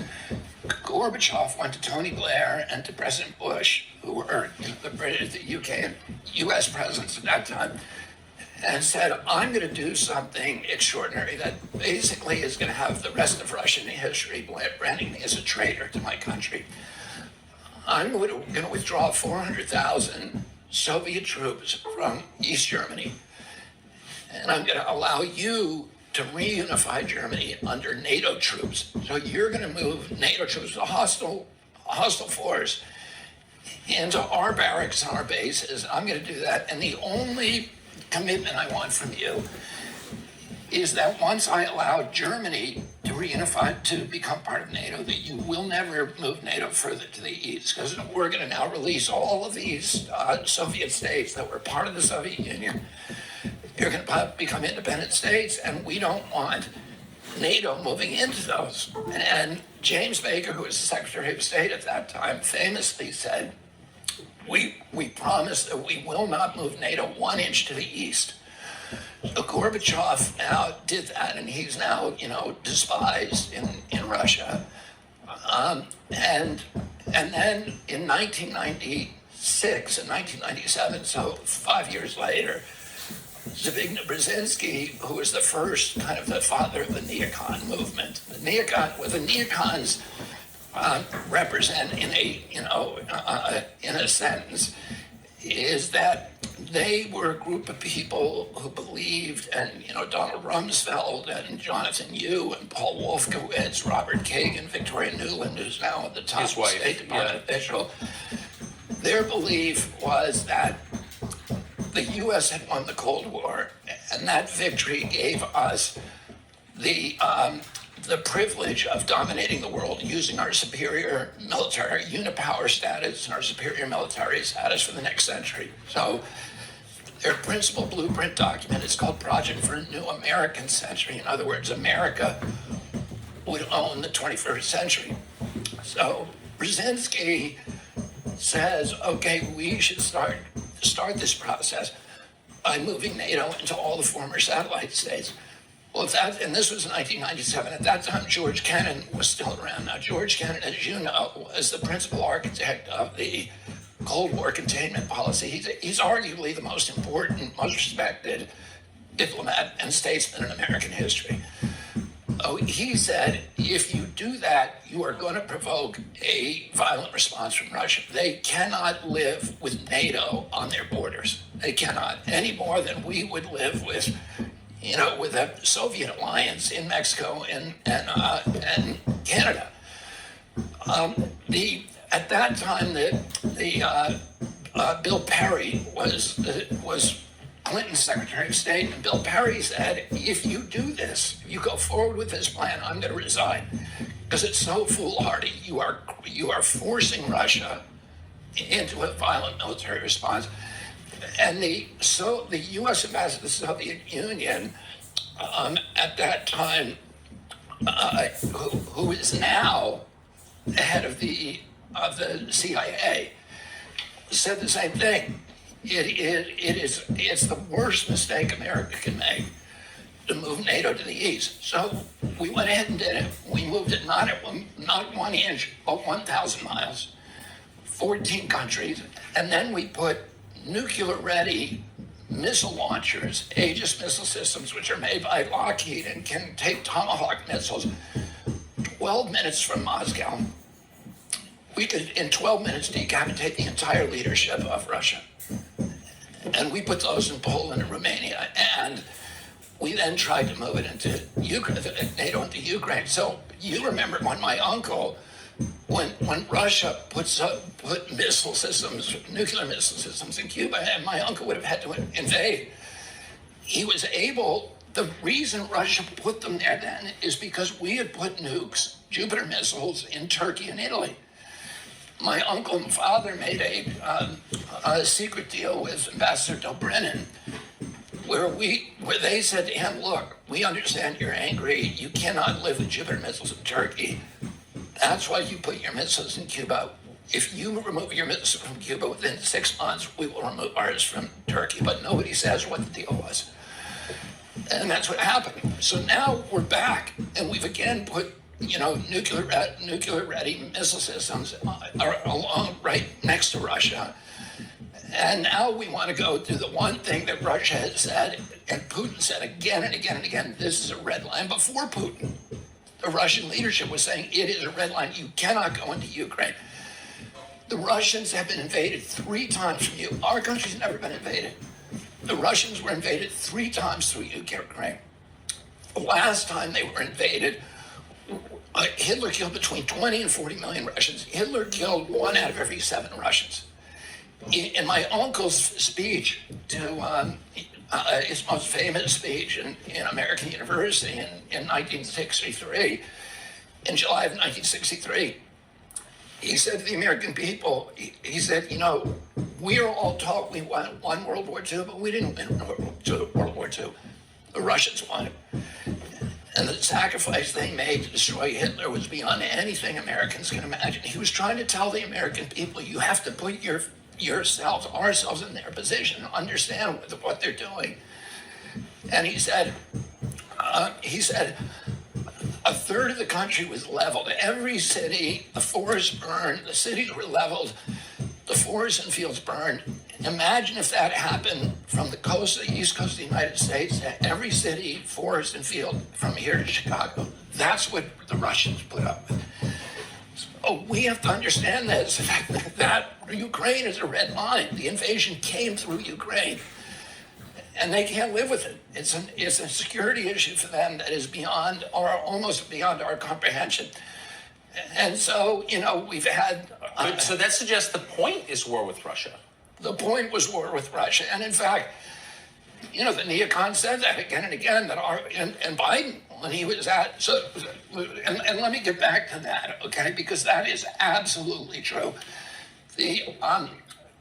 Biden, first of all, in 2014, to go through the modern history, 2014, there are riots it's called the Maidan Rebellion in Ukraine, which we're not told that we are financing those riots. The newspapers never told us, our government never told us.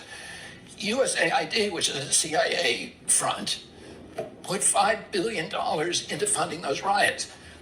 Those riots lead to a coup d'etat against the first democratically elected government of the Ukraine. It was a government that refused to choose sides and to say, we're going to be on the side of the West. So we wanted them out. A month before that government is overthrown, Victoria Nuland, who's the part of the centerpiece of the neocon ideology and who is now a high-level official in the State Department, has a secret call with the U.S. ambassador, which is tape recorded and is now public, which anybody can go and look up, where she is picking the new cabinet for the Ukraine, which is a U.S. Western cabinet. So they're picking the new government a month before the old government is overthrown. Is that democracy when Victoria Nuland picks her government? Well, that's the point, is USAID doesn't really do, and the CIA don't do democracy. The CIA has overthrown, I think, 83 governments between 1947 and 1997. That's a third of the governments on Earth, and most of them were democracies. It doesn't do democracy. It does coup d'etats. So then, to put the rest of this history, and we put in a Western government. Everybody says, well, the Russians started this by invading Crimea. put yourself in Putin's position. And I'm not an apologist for Putin, by the way. He went into Ukraine. It was illegal. My son went over there and fought against it, and risked his life in the Kharkiv rebellion. I'm not making excuses for him. What he did was brutal. It was illegal and it was unnecessary. But we have to understand our role in the provocations. And so if you're in Putin's position, now you're looking at Ukraine, and Ukraine is being run by a pro-U.S. government. What's the first thing he thinks? They're going to take Vladivostok, which is the port in the Crimea on the Black Sea, which has been a Russian port, their only warm water port for 347 years. It's where the Russian Navy is, their sub base, it's everything else. And he says, now this new government is going to invite the U.S. Navy in to take over our facilities. We got to go in there and take it back. So he goes into Crimea. He goes in and takes Crimea without firing a shot or killing a single person. The Crimean population is largely Russian, and they welcome the invasion. So, again, I'm not making excuses for him, but I'm saying we have to understand. My uncle always said we have to understand the position of our adversaries, and what forces are they dealing with. So then then the Russians now there's as soon as we put in that new government, the first rule they pass is to make the Russian language essentially illegal in Donbass and Lugansk, where 90% of the population is Russian. And there's then peaceful uprising, which people begin dying. They turn violent. Now, which side made them violent is a dispute. But it's not a dispute that the Russians were now being treated. The ethnic Russian population in Ukraine is now being treated like red-headed stepchildren. They're not, they're being slapped around and they're being abused and they're not being allowed to practice their culture or their language. And so there's a vote then in Donbass, Lugansk, where they vote 90-10 to join Russia. Russia says no. Putin says no. I don't want you, but let's sign an agreement that protects you. So they put together an agreement with France, Germany, and Russia called the Minsk Accords. The Minsk Accords say leave Donbass and Lugansk as part of Ukraine, but make them semi-autonomous so they can speak their own language, and so the Russians who live there are going to be protected from violence by the government. And the Russian parliament or the Ukrainian parliament won't ratify the Minsk Accords, but France agreed to it, Germany agreed to it, and Putin agreed to it. So then Zelensky runs in 2019. Zelensky is a comedian and he's an actor.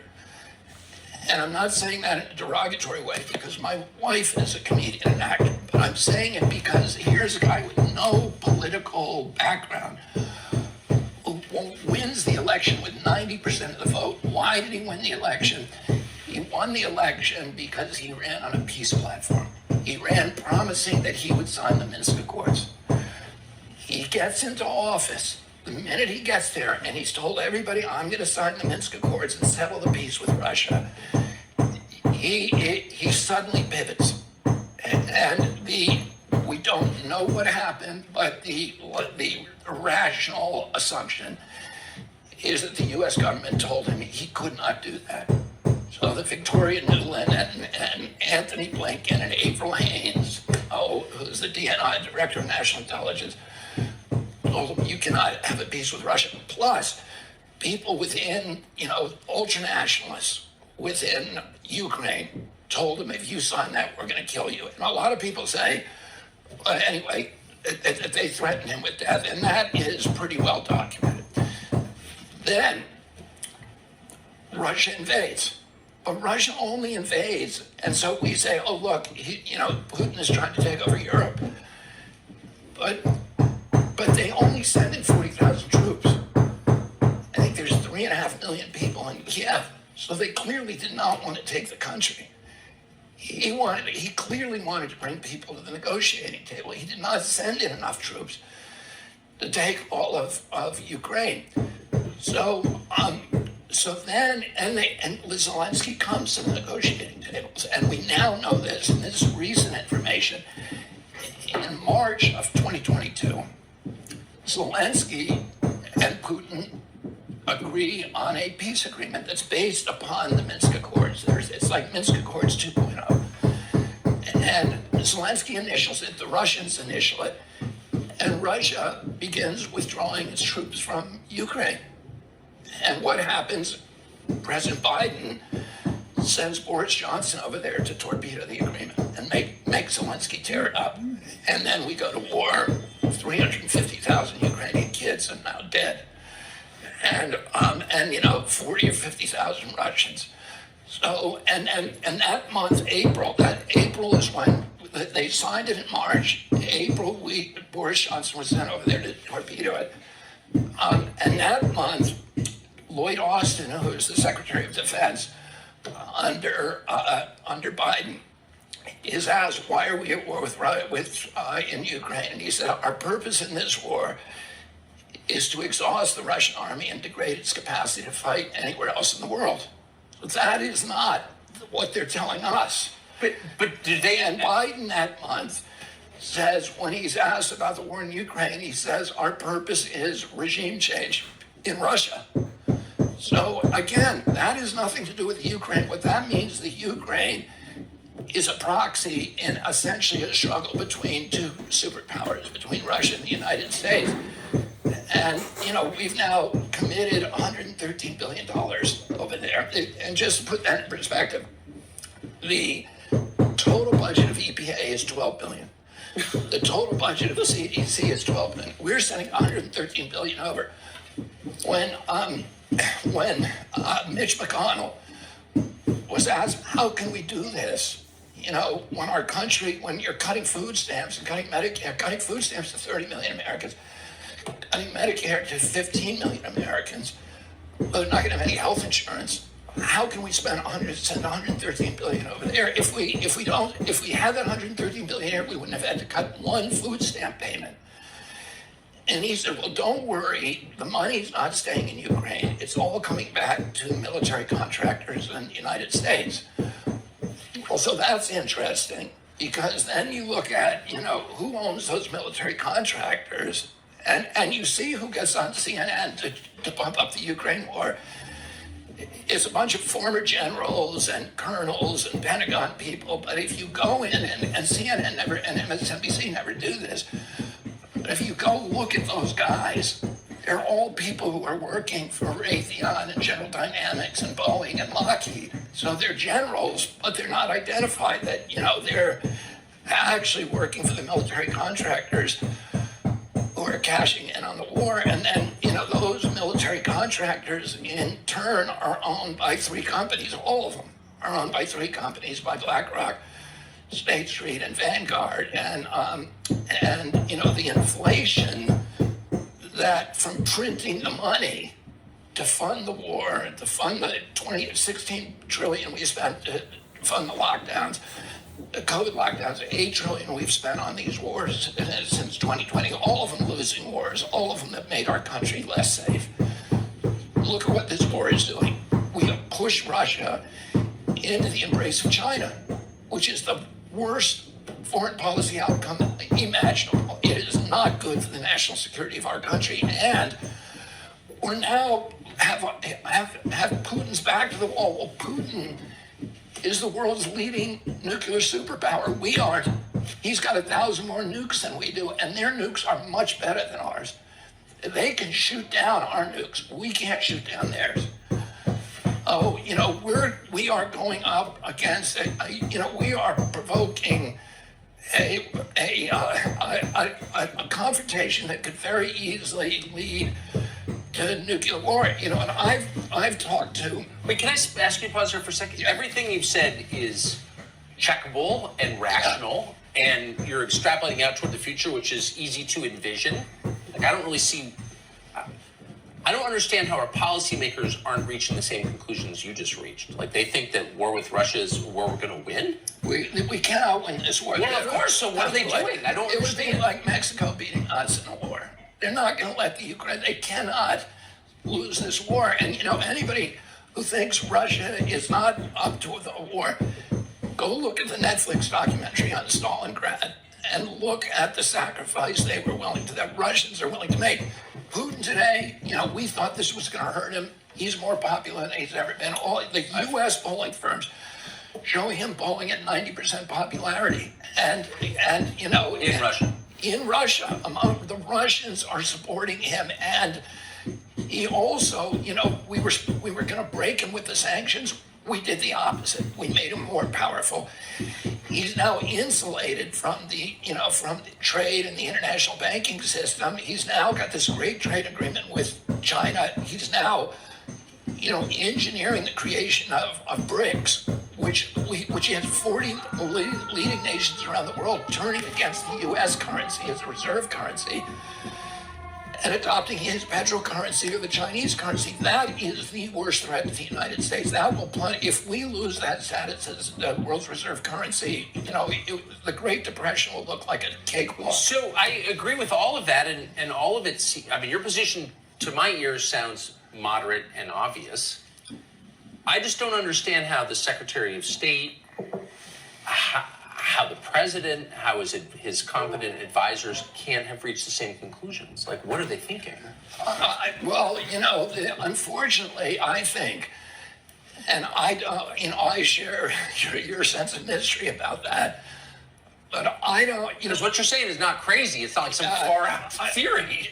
The only way I can explain it, and I'm not, I don't like to look into other people's heads and tell why they're doing one thing or another.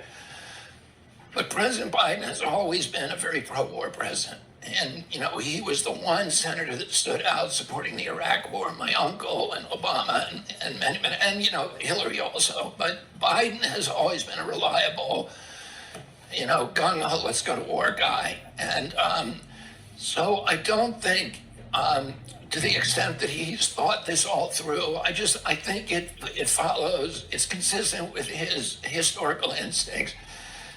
And then he's surrounded by people who are, these are the same people who got us in the Iraq war. I know.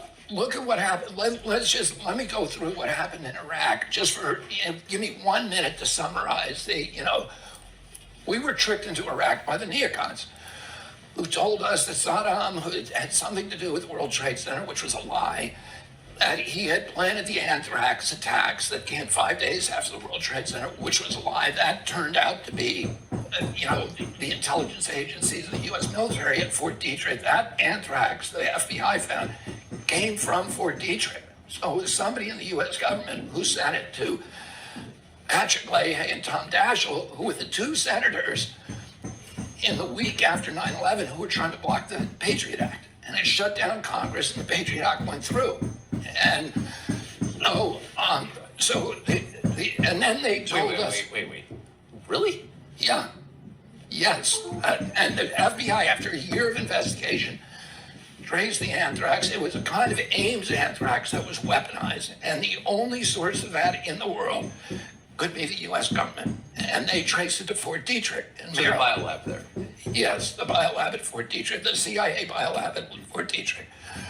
So somebody sent that in at the time the Patriot Act was being debated, and the two leading guys who were blocking it was Patrick Leahy and Tom Daschle were the recipients of it. It shut down Congress, the Patriot Act goes through, and what does the Patriot Act do? Two things. It basically gets rid of a large part of the United States Constitution, Bill of Rights, and allows spying by intelligence agencies on the American people, and it reopens the bioweapons arms race, because bioweapons were shut down in 1969 by, we saw, Nixon did this incredible thing of closing Fort Detrick, shutting them down, and saying we're no longer making bioweapons, and then got everybody to sign a treaty in 73. Well, to abandon bioweapons.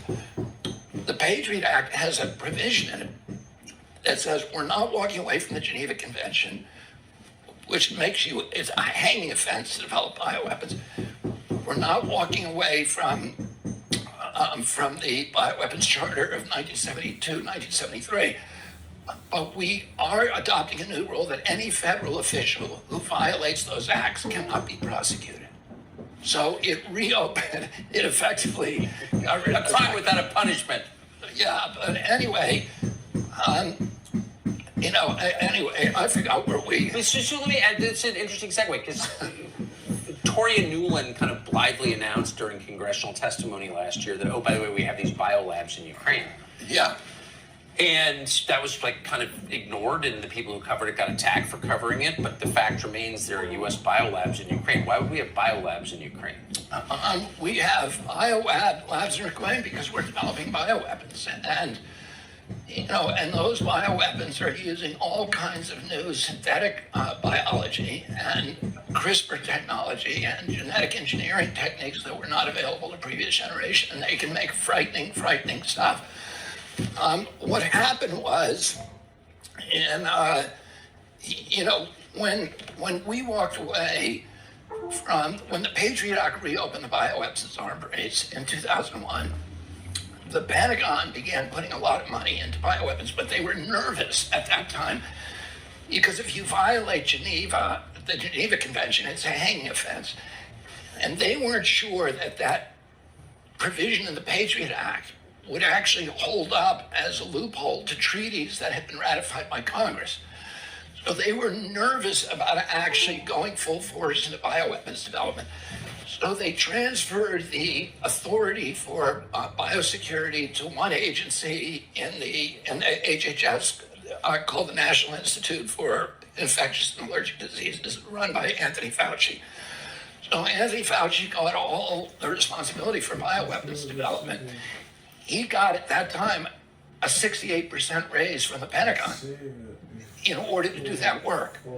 So, and that's why he was the highest paid official in the American government of 4 million people in the American. He gets more money. He got more money, $450,000 a year than the president. Any Supreme Court judge, any member of Congress, he was the highest paid, and it's because he got that 68% raised from the Pentagon to do bioweapons development. Now, when you do bioweapons development, every bioweapon needs a vaccine. So you develop them side by side because in 100% of the cases when you deploy a bioweapon, there's blowback. Your side also gets sick. So in order to deploy one offensively, you need a vaccine to counter it. So you need to vaccinate your team before you deploy it. So those two things are developed through a field of science called gain of function science, where you take an infectious microbe and you amplify its infectivity, or you make it jump species, so it may kill monkeys, now you make it kill humans. And you adopt it that way, and there's all kinds of methods, and then you make it immune to antibiotics and to therapeutic drugs and to other therapies. So it's actually the inverse of medicine. For 2,800 years since Hippocrates, doctors have been trying to figure out how to make microbes less infectious and less deadly and develop antibiotics and therapeutics to do that. Well, the guys who are involved in this, there's 36,000 what are called life scientists, but they're actually death scientists, who are now employed full-time in developing, microbes that can be used to kill people. But given the experience we just had 3 years ago, where a virus from a biolab upturned. So let me just finish this brief history about what happened. In 2014, 3 of those microbes escaped. Fauci built labs all over the country, in Galveston and Boston, everywhere. There are BSL-4 labs. We don't even know how many there are, BSL-3 and BSL-4. We have no idea how many there are. There's, we've counted them. I have a new book coming out that goes through the ones we know. But there are many secret ones that people don't know about. And they're doing it here in the United States. But in 2014, 3 bugs escaped from 3 different labs. And they were high-profile breaks, and they were very dangerous things, smallpox and a couple of other bad microbes. The public learned about it, and there was a lot of publicity, and Congress held hearings. 300 scientists wrote President Obama and said, you've got to shut down Anthony Fauci because he's going to create a microbe that will cause a global pandemic. And so Obama signed a moratorium that shut down the 18 worst of Anthony Fauci's experiments, where most of them were taking place in Galveston and in North Carolina by a scientist called Ralph Barrett down there. And instead of obeying that law, Anthony Fauci shifted a lot of his operations offshore. And those operations ended up, most of them in the Wuhan lab, which is a military lab, and that the Chinese run, the People's Liberation Army. And then a lot of them went to the Ukraine. So a lot of that science now, and it's funded, Fauci was funding lots of it. But then the other government agencies began to get confidence in, their ability to get away with it. And most of it is being funded by the Department of Defense. Most of all, the biggest single funder is USAID, which is, a CIA cutout. Do you think the lab leak was a leak, or was it intentional? The best science shows that it indicates that the people who were working on a particular coronavirus technology that was taught by Ralph Barrett, it was developed by the U.S. government with NIH money. It was then taught to a group of scientists, Xi Zhengli, who's famous, the Bat Lady, and then her assistant, Ben Hu, and a couple of other scientists at the Wuhan lab. Barrett taught them two things. He taught them, one, how to engineer the spike with a furin cleave that could attach to the ACE2 receptors of the human lungs and make people sick and spread, through the air. He taught them another trick that has nothing to do with public health, conceivably, which is a technique called seamless ligation, which is a technique for disguising the evidence of human tampering. So you can make the microbe, and then you can erase the evidence that human beings actually made that microbe. And Ben Hu was leading that research. Ben Hu then got sick with two other of his fellow researchers, and they ended up in the hospital with COVID symptoms in November of 2019. So it appears that Ben Hu, the subway line that goes past the Wuhan lab and goes straight to the airport, all the original cases were along that subway line. And so the intelligence agencies that are actually being honest about that, and most of them are not, believe that Ben Hu and two other researchers got sick that the most likely scenario is that Ben Hu and two other researchers who were working on infectious coronavirus bioweapons got sick and they didn't know it. And so they were riding that subway line every day and infecting people before they actually got symptoms. And that's probably what happened, but nobody knows. You've said a number of times publicly, many times publicly, and I think it's now been confirmed that CIA had knowledge of, at best, had knowledge of your uncle's assassination, knew things that's still being hidden now.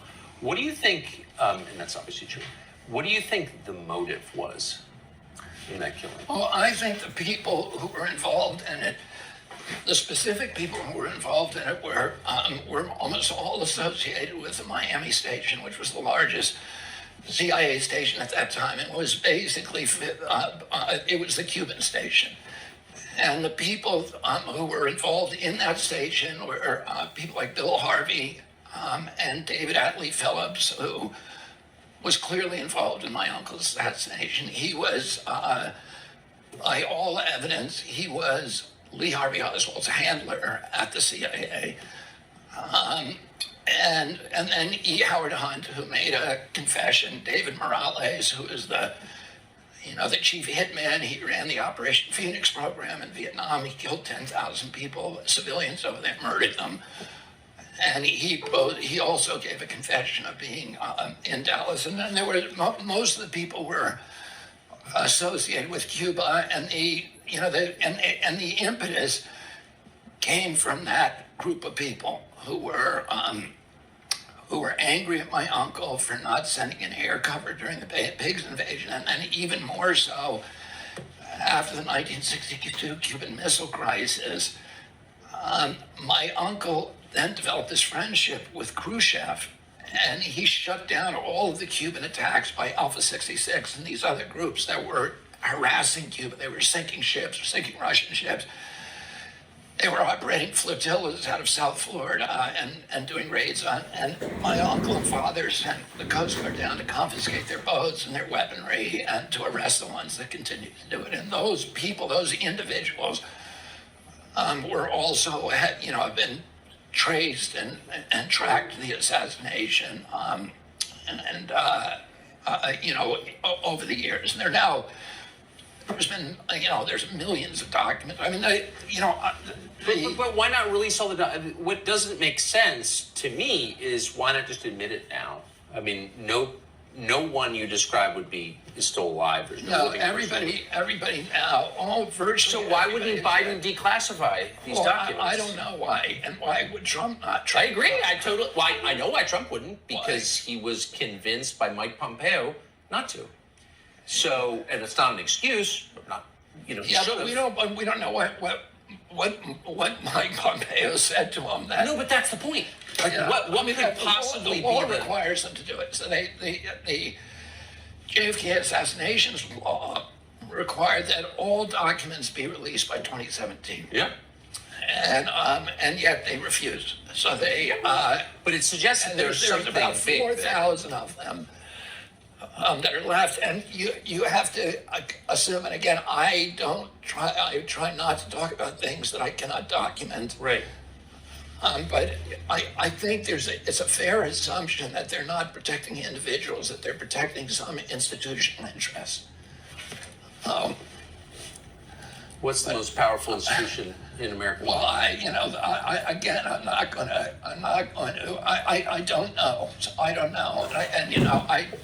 You don't know. Yeah, it's there must be something, because why wouldn't they just release it? And by the way, for people, you and I having this conversation about who did the assassination and why they did it, a lot of that is the stuff that I've told you, and I've tried to stick to things that, that are documentable, and the names, etc. But for people who want a real, kind of a panoramic view of what happened, I think the best book that's been written about this is Jim Douglas's book, which is called The Unspeakable, because he's done something that, after the Warren Commission, that became the orthodoxy.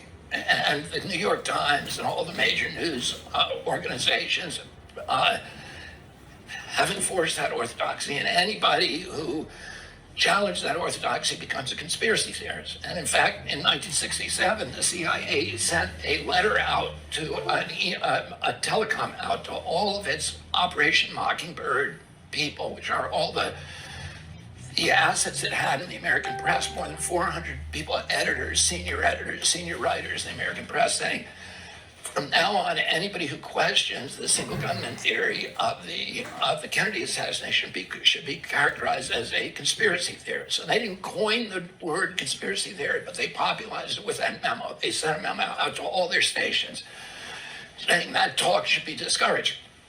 So but what happened after that is then, in 1979, the House Assassinations Committee met for a year and a half, and they looked at much more evidence than the Warren Commission did, including, Alan Dulles. Alan Dulles had run the Warren Commission. He was the head of the CIA who my uncle fired. When my uncle died, he said, I'm glad the little shit is dead. He thought he was a god. That's what he said to a young reporter. And then he becomes head of the commission. That is, it shouldn't have been called the Warren Commission. It should be called the Dulles. Because Earl Warren had a full-time job at the Supreme Court. All the other guys on the Warren Commission had full-time jobs as senator and congressman. The only guy who went to every meeting and, looked at every piece of evidence and developed the questions for the witnesses was Alan Dulles. He was running the entire Warren Commission. And he should have been the prime suspect in the crime. And he was communicating secretly with the people at the CIA, with David Atlee Phillips, with George Johannides, who was the CIA liaison, telling them what questions were going to be asked and what they should reveal, and with J. Edgar Hoover at the same time. The whole thing was a coordinated kind of kabuki theater. But then Congress goes back and investigates it in 79. And Congress then comes back after a year and a half seeing a lot more stuff and says, and they conclude this was a conspiracy. Yes. So they make that official, so anybody who says it was just Lee Harvey Oswald is differing from the people who actually made the investigation. So given and that... most of the people on that staff who I've talked to believed that it was the CIA. And as you know, at that time, the dispute between them was it the mob and the CIA, because there was a lot of mob involvement. Johnny Roselli, Sam Giancana, who was the Chicago boss, Santos Trafficante, who was the Tampa boss, and Carlos Marcello, who was the New Orleans boss, were all involved. And they all had casinos in Havana. And they were working with the CIA to assassinate Castro. So they had hitmen at their disposal, and they were training Cubans who were sharpshooters for Batista as hitmen. And I've talked to some of the hitmen. I've talked to Antonio Vecchiano, who was involved, and who was also David Atlee Phillips' handler. David Atlee Phillips was his handler, and he was Lee Harvey Oswald's handler. So Vecchiano met Oswald in Dallas in, I think, in September of 1963. I've talked to, the people who were actually working for the CIA and the mob at that time, to kill Castro, and how they were then pivoted to this, some of them were pivoted to this new project. If you become president, what do you do about those 4 million federal employees, about the agencies which are running effectively as autonomous governments within our government? Like, how do you, when was the last president who controlled the agencies? And how would you do it? I don't know.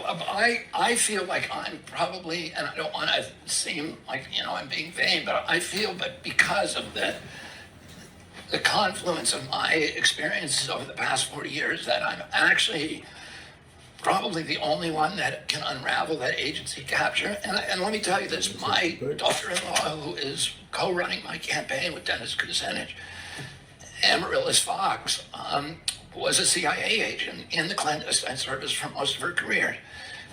And what she'll tell you, and she has a very sanguine view of the CIA, and the same as mine. And also understands all this evidence that the agency, was involved in the murder of my uncle and the cover-up, continues to be involved in the cover-up.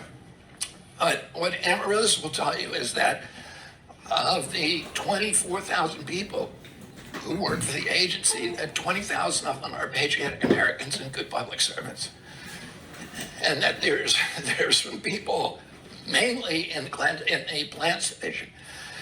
The espionage division of the CIA is made up of extraordinary people, principally, who are doing an important job of protecting our country. The espionage division is the division that does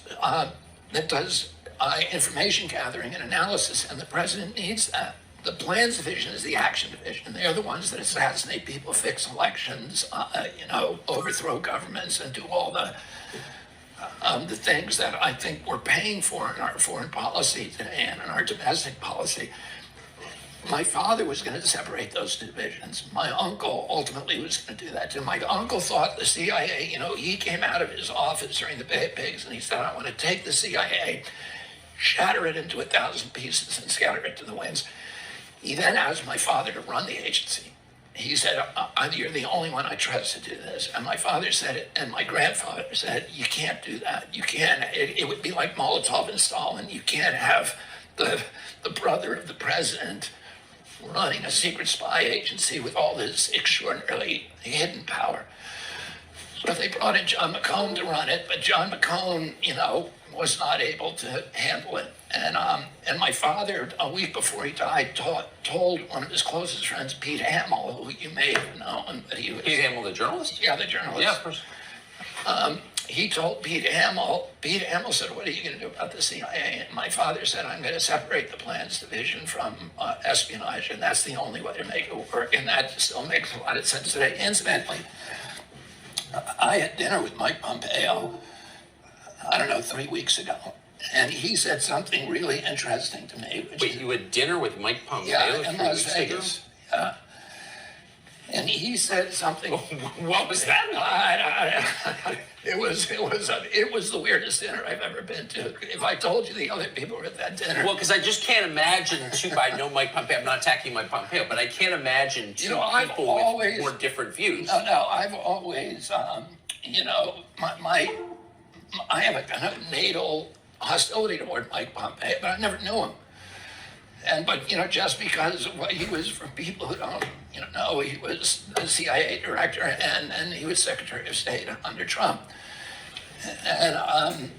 But he's an interesting guy. He's smart. Very smart. He's Harvard. I think he went to Harvard Law School. I did Harvard undergrad, and I think he had a military career. Army officer. Yep. And he, he's by all. On paper, he's kind of a great American by all, his CV is extraordinary. And you never know, you make judgments about people before you meet them. And my judgment about him, I still don't know what to think of him, but this, what he said. So wound up at dinner, I'm sorry. Yeah. Bobby Kennedy and Mike Pompeo in Vegas at dinner. If I'd stumbled across that, I would have stopped. It wasn't just the two of us, it was he. The rest of the group makes the story even weirder, so I'm not even gonna, I don't know if I'll even go there, but he said to me before dinner, I had a moment with him, and he said to me, when I was at the CIA, I did not do what I should have done to fix that agency, and he said, and he was expressing regret, and he said, and then he turned to me and looked me dead in the eye, and he said, the entire upper echelon of that agency is made up of individuals who do not believe in the democratic institutions of the United States of America. That's a quote. But so it was Mike Pompeo who convinced Trump not to release the file, and it was a guy who worked for Mike Pompeo texted me the day after I revealed that those files showed CIA complicity in your uncle's death, which they do, because I talked to someone who read them, and I said that on Fox News, and I got a text from a guy who works for Mike Pompeo informing me that I had just broken federal law, and that anyone who had told me that was a felon, because we had revealed classified information. And I said, wait a second, that classified information suggests the U.S. government was involved in the murder of an American president. Yeah, that's Mike Pompeo's position on that. Yeah. So it's a little bit weird for him to say, I think. Well, there's 1 billion documents classified. Yeah, I know. Top secret. So, they can call it, they can stamp that stamp on anything they want to. That's a lawyer's trick, to put. And he was also behind convincing Trump not to pardon Assange. I was down to talk to my doctor about Rybelsus. You may pay as little as $10 per prescription. Yeah, well, that confirms my earlier assessment of Mike Pompeo. That's interesting you like him. No, it says a lot. Okay, so you have, there's a documentary called Midnight at the Border about your visit to the border, California, Arizona border with Mexico. And I just want to play a clip from it for people who haven't seen it. We did 2 weeks for travel from Senegal to Nicaragua. After Nicaragua, Honduras, Guatemala, Mexico, and here. I'm going to New York to join my uncle. My dream is to live to dream American, to live in America, to work and to help my family. We coordinate with the airport in Phoenix, and then out they go to the final destination the same day. Here I hope to begin a new life. Yeah, my brother lives here. He's a citizen. And good luck, goodbye. Most people bring the money or have a sponsor that buys their ticket. What happens if family doesn't have the money to buy the plane ticket? Well, FEMA reimburses us. We can buy the ticket and so you buy the ticket for it? Yeah. What did you learn from that? Boy, what I saw was so extraordinary that it took me 3 days to even understand what I was looking at. Because the first night I land, I go to Yuma, and I get to the wall at 2 a.m. and I watch the first group. There's a gap in the wall there, and I watch the first group come across, which was about 110 men from West Africa, mainly from Ghana. They're all, sort of military age men from Ghana. And by calling them military age men, I'm not making any implications about what they're here for. I'm just saying it's just a way of describing them. They were people, between 18 and 25 from Ghana. So I expected to see a lot of Central Americans coming up, and then, and that was not what I saw. And then the next group was, again, about the same number. There were 2 busloads of people, and I interviewed every one of them. I talked to each one, and I want to say this: what we're seeing there, a lot of people come to this issue of, I think we need to close that wall. We need to close the border right now, and I'm going to explain to you why. But a lot of people come to this issue from sort of a nationalistic or even a racist or xenophobic posture. And I'm not coming from that place. I'm coming from a place of compassion and a place of, just concern for our country. And this is a heartbreaking humanitarian crisis, and everything that happens to these migrants along the way is terrible. Oh, the next group that came in, and what's happening to our country is a catastrophe. And by the way, I was a person who ridiculed Trump's wall.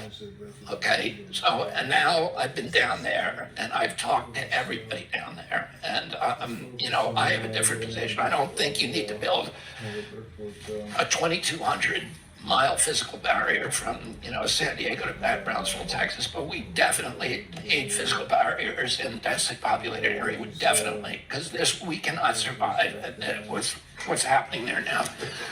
The next group that came over were, again, about 110 people. There are 2 busloads. The cartels drop them right on the other side of the wall in these buses, and there's 55 people per bus. The next group, there were people from Azerbaijan, from Kazakhstan, from Uzbekistan, from Afghanistan, from Pakistan, from Tibet, Nepal, and many from India, and the most came from China. There were only 2 families we met the entire night who were from Latin America, none from Central America, interesting. One from Colombia and one from Peru, and they were the only ones who had legitimate claims. Of asylum claims. Everybody else we talked to said, I'm here to have a better life. Well, that is not, if that's why you come to America, then you have to go through the front door. Go to the embassy, yeah. You go to the embassy. So they don't even have any legitimate claim to be in the United States. Nevertheless, the Border Patrol, and the Border Patrol is so disillusioned and discouraged by this. 9 of the Border Patrolmen, we were told, had committed suicide in the last year because of what they're being forced to do. They are not protecting the border. What they do is they fingerprint. They can only hold the migrants for 72 hours. They fingerprint them, and they see if they have a criminal record. If they have a criminal record, they're put in a different process. But otherwise, they're then asked where they want to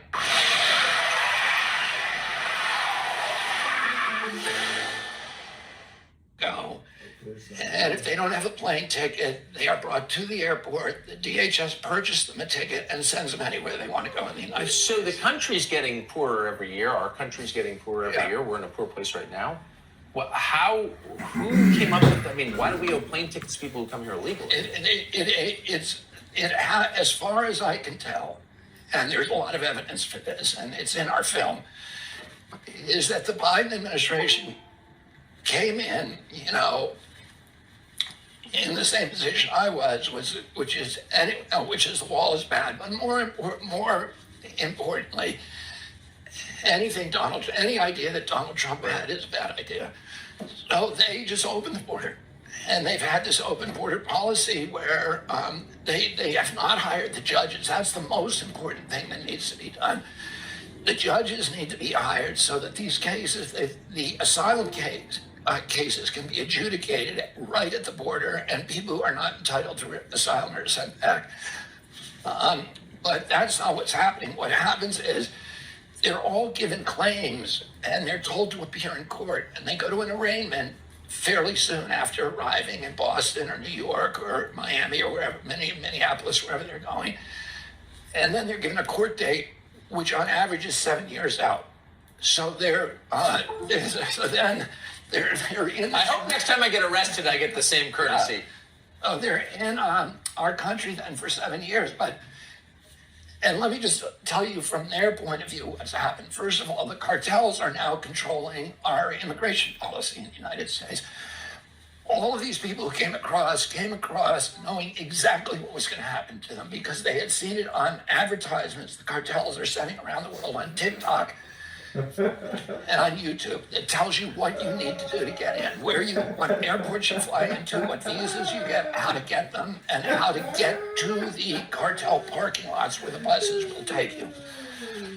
Some of them fly into Nicaragua. Most of them fly directly to Mexico City and from anywhere in the world. These are not, Central American, Latin American. They're coming from everywhere. They fly to Mexico City. The cartels assist them getting a Mexican visa. And then they are put on a domestic flight to Mexicali. And in Mexicali, there's a big parking lot with buses operated by the cartels.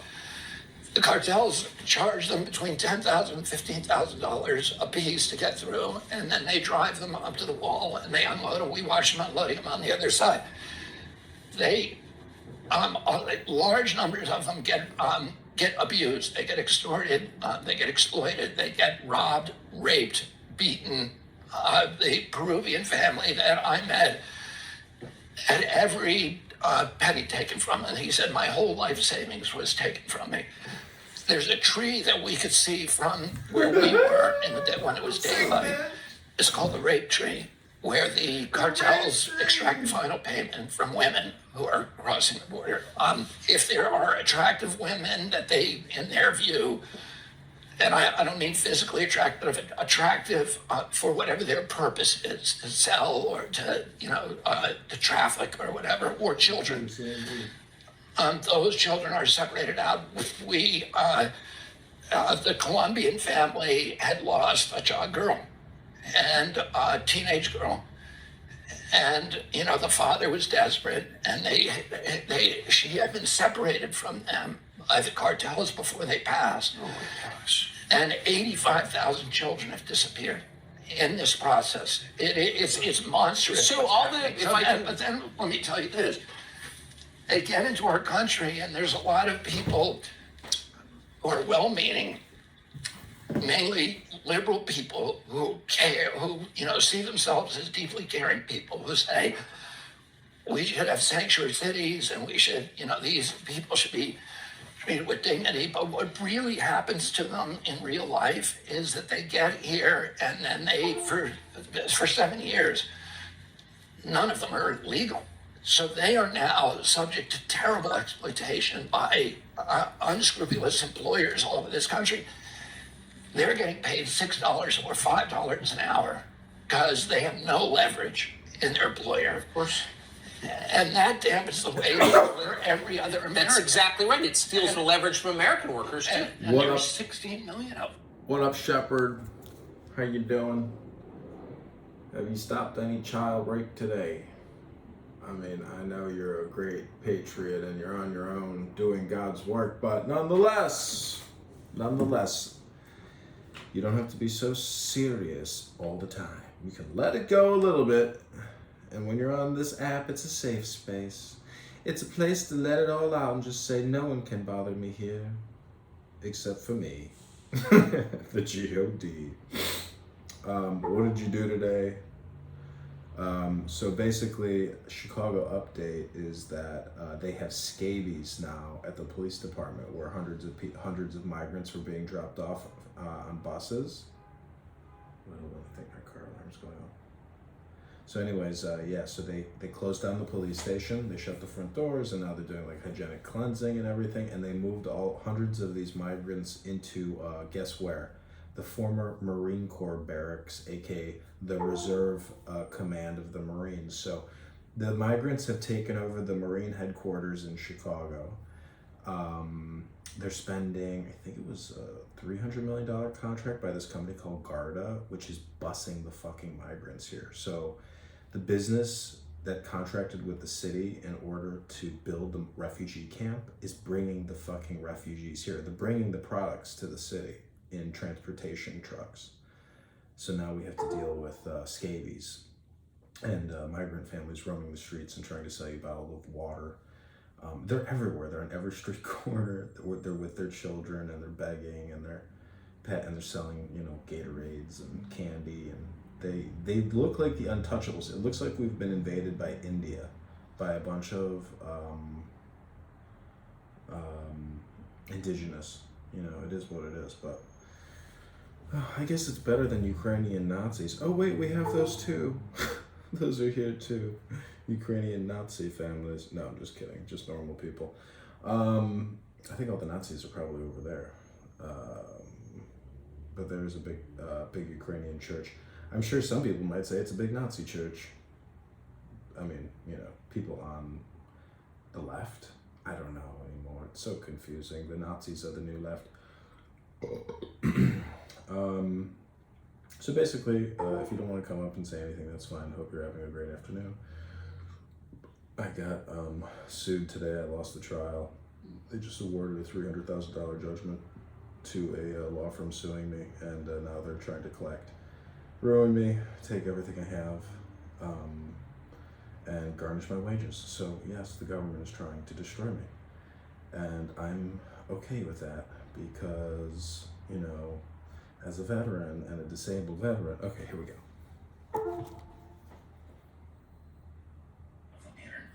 And they're crushing the social safety system, social safety nets in cities like New York. Has 95,000 of them have landed in New York.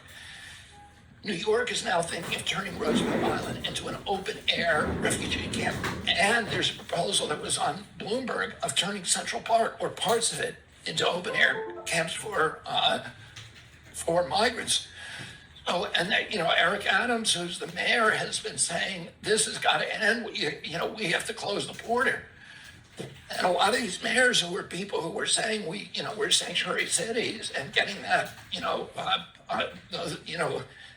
aligning themselves with that, are now seeing what it really means. And it does not mean treating people humanely. It is the worst possible thing we can do. Meanwhile, 7 million have come across in 3 years, 7 million illegally. In that same time, there's only been 3.1 million legal immigrants. So these are the people who waited in line. For every one of them, there are more than 2 illegal ones coming across and taking those places. And that, a lot of the, it's not something that's sustainable. It's something that needs to end right away. And the cartels which are making billions, the Mexican drug cartels are literally running U.S. immigration policy this time, not the President of the United States. And corrupting the Southwest United States. Last question, will you succeed in getting a debate with Biden, do you think? I don't know. I mean, I think it's not very democratic not to debate.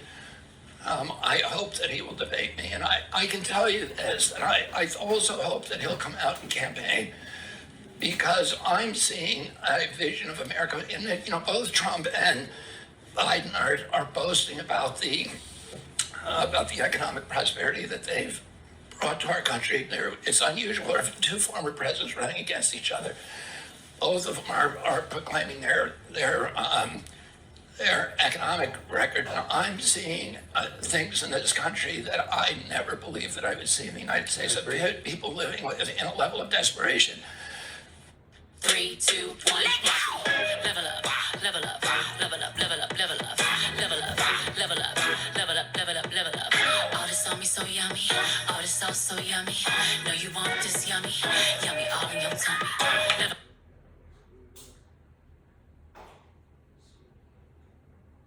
Here's why I'm never going back to my old runny eyeliner again. I'm kind of particular with my eyeliner, but this Infinity waterproof eyeliner from Thrive Cosmetics has quickly become one of my favorites. I love that this eyeliner comes with a built-in smudge tip as well as a built-in sharpener. Super convenient. It doesn't tug on my eye and it glides so smoothly. I love using this for a natural everyday look. For an even softer look, I love to smudge a small wing. I also love adding it to my bottom borderline just on the outer corner. Super easy to use, absolutely beautiful, and it's all thanks to Thrive Cosmetics.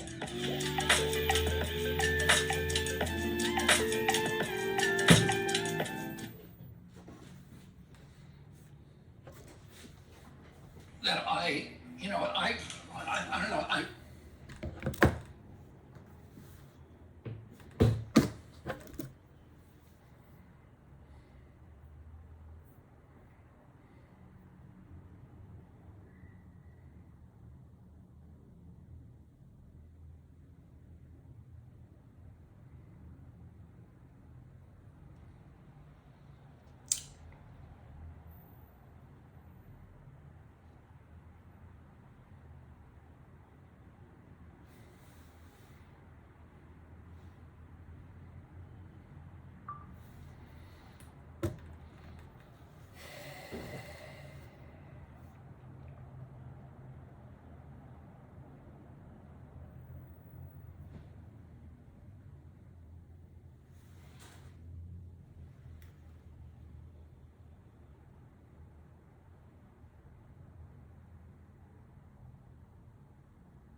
Classic, affordable. They just put those on special. You got something a little more current. Like those.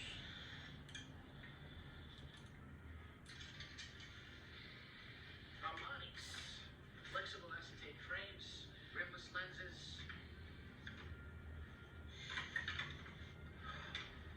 You know what? I left my wallet in the car. I'll catch you next time.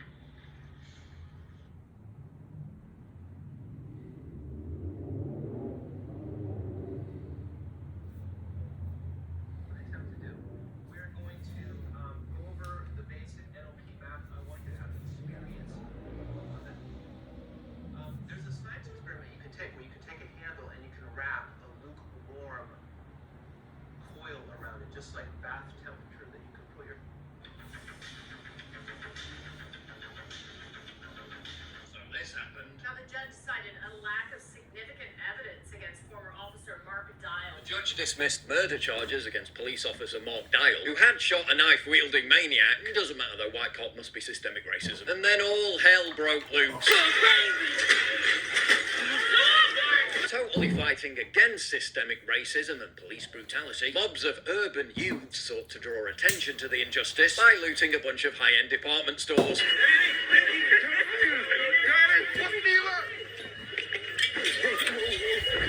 Because it just ain't justice unless you liberate a shed load of designer clothing in the process. Realising that racism in America won't be solved until all the expensive athletic apparel is reappropriated, they also ransacked Lululemon.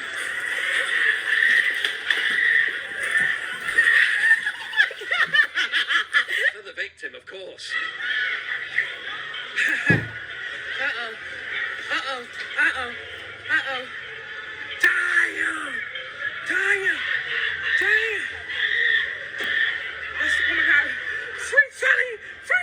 When the police dared make some arrests, the looters sought out a George Floyd moment. Hey, Ralph! Record this. No, get off me. Record this, mamas. I sucked the shit out of him and read. He had me. Everybody keep your phone out. Keep your phone out. Everybody keep your phone out. And of course, it's all the cops' fault. This is why we out here, because you cops don't keep your hands to yourself. You can't keep your hands to yourself. Say the same people voraciously stealing everything inside. Okay, don't touch them. Not content with acquiring a whole new wardrobe, in the name of Black Lives Matter, you understand, the looters then targeted, you guessed it, the Apple Store.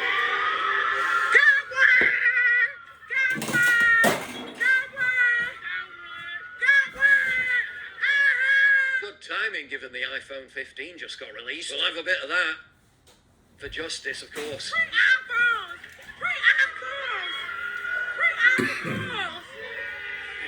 Look, security running. Oh, shit, I saw it. Yeah, This was all captured on live stream by one of the looters who called herself Meatball. Find out what happened to Meatball later in the video. Can you believe I'm 40 years old? Where did all the years go? A horrifying thought, but not quite as horrifying as if I actually looked 40 years old. Getting my hair cut the other day and the guy said late 20s. I'll take it. You want to know my secret? Well, it's not rocket science. It's called moisturising your face on a regular basis with a good product, which brings me to Tiege Hanley. No doubt, like me, you were constantly flipping between different skincare products. Different brands for different parts of your face. I'll simplify everything by using the Tiege Hanley skincare system.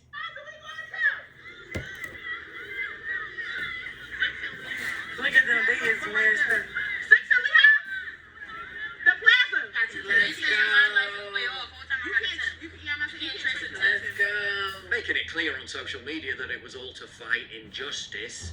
Naturally, what's the point in putting so much energy into all that looting if you can't then go and celebrate it by pilfering the liquor store?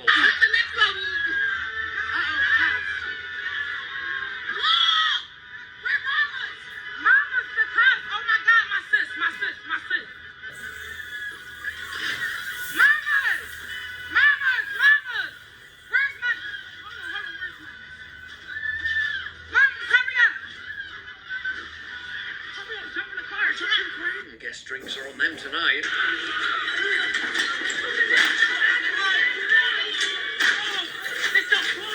Don't forget to eat. Gotta keep your energy up. Everybody must eat. Everybody must eat.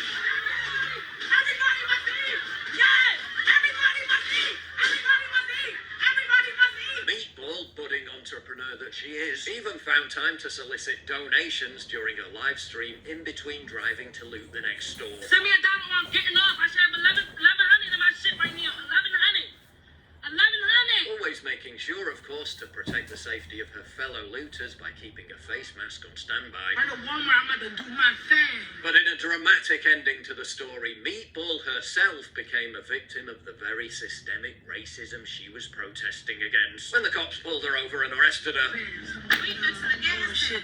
Yes. We getting gas. No, what are y'all doing? We don't got nothing to do with this. She didn't do nothing. I guess Philadelphia didn't defund the police enough. If only the people of Philadelphia and all those store owners had listened to this guy. There's only one thing that would stop our children from busting into these liquor stores. There's only one thing that would stop our kids from busting into these jewelry stores, stealing watches and jewelry.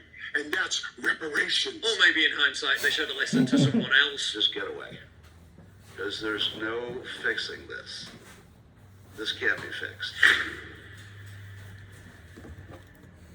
Early access to videos, exclusive live streams, and personally DM me. You've seen how much I get demon. Better patterns. How to use patterns better. Okay, so now we have, see, I'm already teaching you more NLP. This is called the meta model. Okay. What patterns specifically are you trying to work with?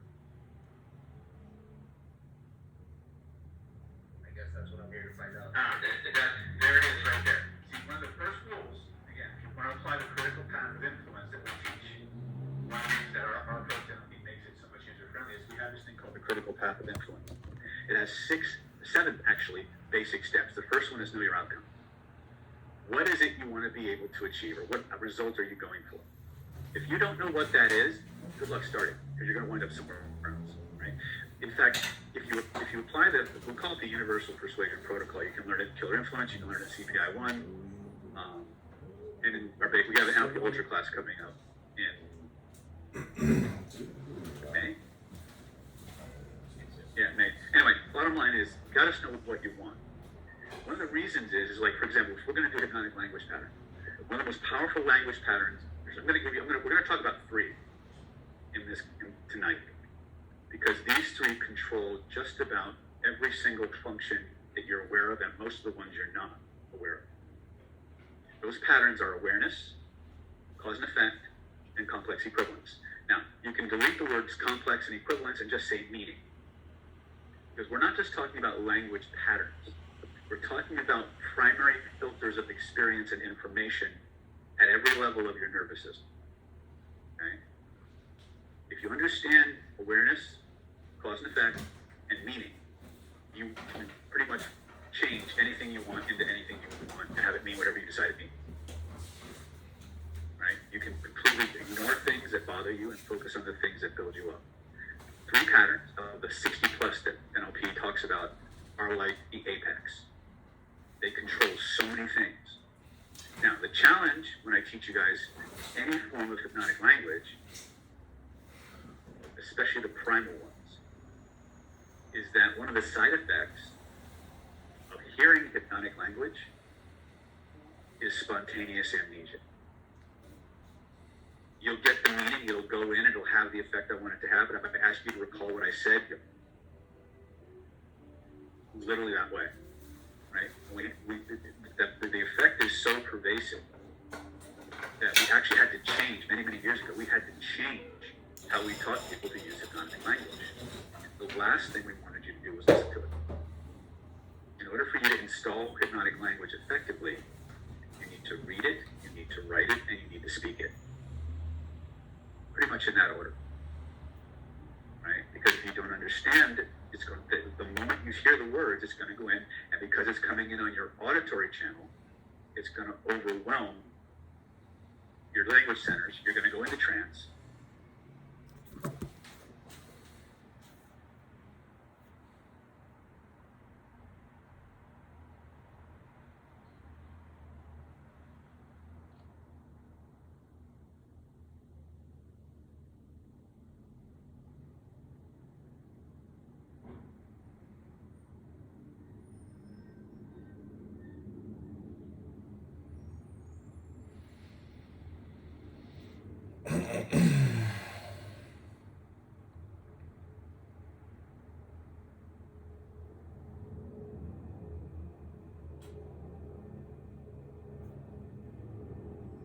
Yeah, he was on stage now, but yeah, that's kind of weird. Like, if you have something like you don't want to be space, so see, I hope that it's where if he does fix it, only the master moderator can do it, because it was moderator. Y'all know how moderators get mad because you disagree with them, so they remove you out of the room. You're not even being disrespectful. They just mad because you don't align with them on some weird shit like that. So now they want to.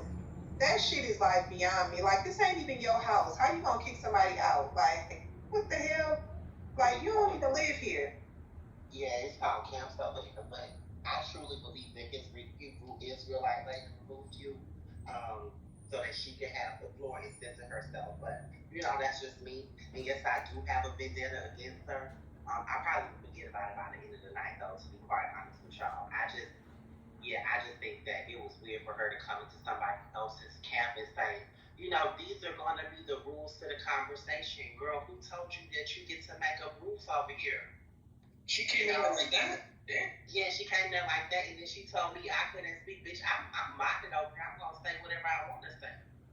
Yeah, she was like, you can't speak this and that and the third. I was like, this girl done lost her damn mind. Well, all communication is hypnosis, and when you center yourself, you're taking the hypnotic leadership role, but the problem is most people's content sucks, and they're morons. So what are you going to do? I mean, all you can do is maybe read a great book on here. That's the best thing you can do for yourself and for other people. Thank you so much, Hypnosis. I appreciate your contributions to the room.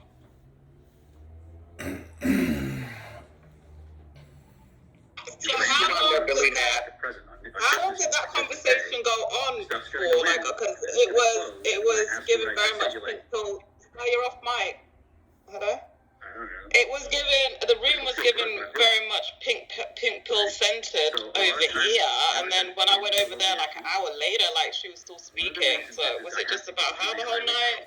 They kept trying to get off of her, and she kept bringing it back to her. It was like weird. Like they kept. I'm talking about Butterfly was screaming, "Let's move on," and she wanted to keep it back on her. Even when we switched the subject to like the children that were being trafficked, she was like, I dealt with trafficking issues too, and they was like, move on off of you, and she just, no matter what, she circled that shit right back around to her and black men.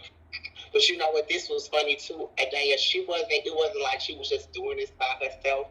Like, sometimes we would get it off of her, and then somebody would come out back and say, yeah, pink pill, and what she thinks about black men, and I'm like, nigga, shut up. We're trying to move past it. Lou did that several times. Somebody who wanted to get their lick again. What you said, Alicia? I'm sorry. I said Lou did that several times. He would act like he's not in the room, but when we would get it off of her, he would come back and then send her again. It was so annoying. We were in the chat on Telegram saying, please move on. It was annoying as hell. And then it's the funny part.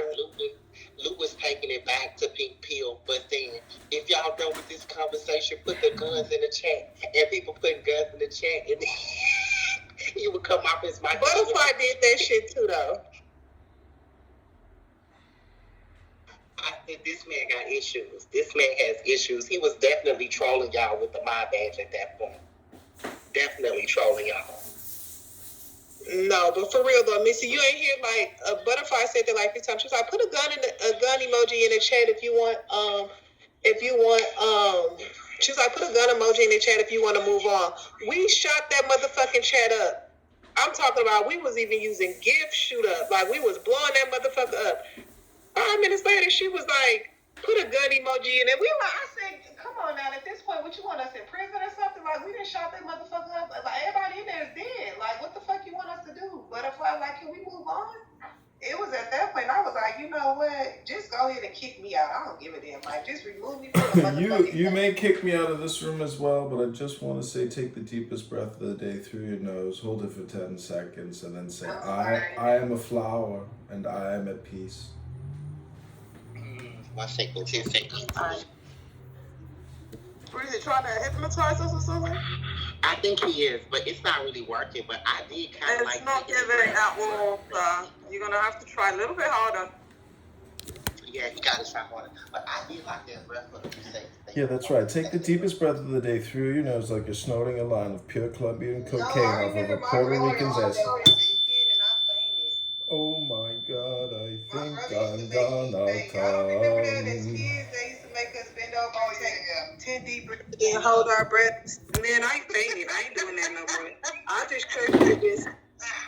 Yo.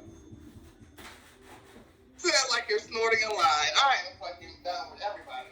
See, it's called breath life. We must take in more prana energy so we can change the world and avoid all the trolls. That's right, Grand Rising, Kundalini, Lingam Yoni, inside my libido, up my phallus, stick it in Uranus. Well, thank you so much. It's crazy. I have done it all, y'all. So much, God, for bringing your, balance into the room and taking us through these breathing exercises. I have greatly appreciated your contribution to the space. And I know because you are God, when you demand things, we have to give it to you. And so you did request to be removed from the room, and I will do so right now. You have a great, great life. I know you got many lifetimes left in front of you. There are probably millions of cycles left to the universe being rebirthed. And so I want to send you away so you can kind of handle that, because that's some big business to take care of. Forgive us, God. Ashe.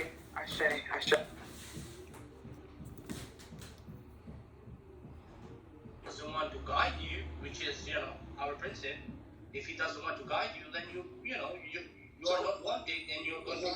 Is it your concept that basically the majority of people that ever lived and ever will live that don't accept Islam, they're just not going to end up? So God created a ton of people but really only knowing that almost all of them would never make it back to heaven because they didn't believe in Islam.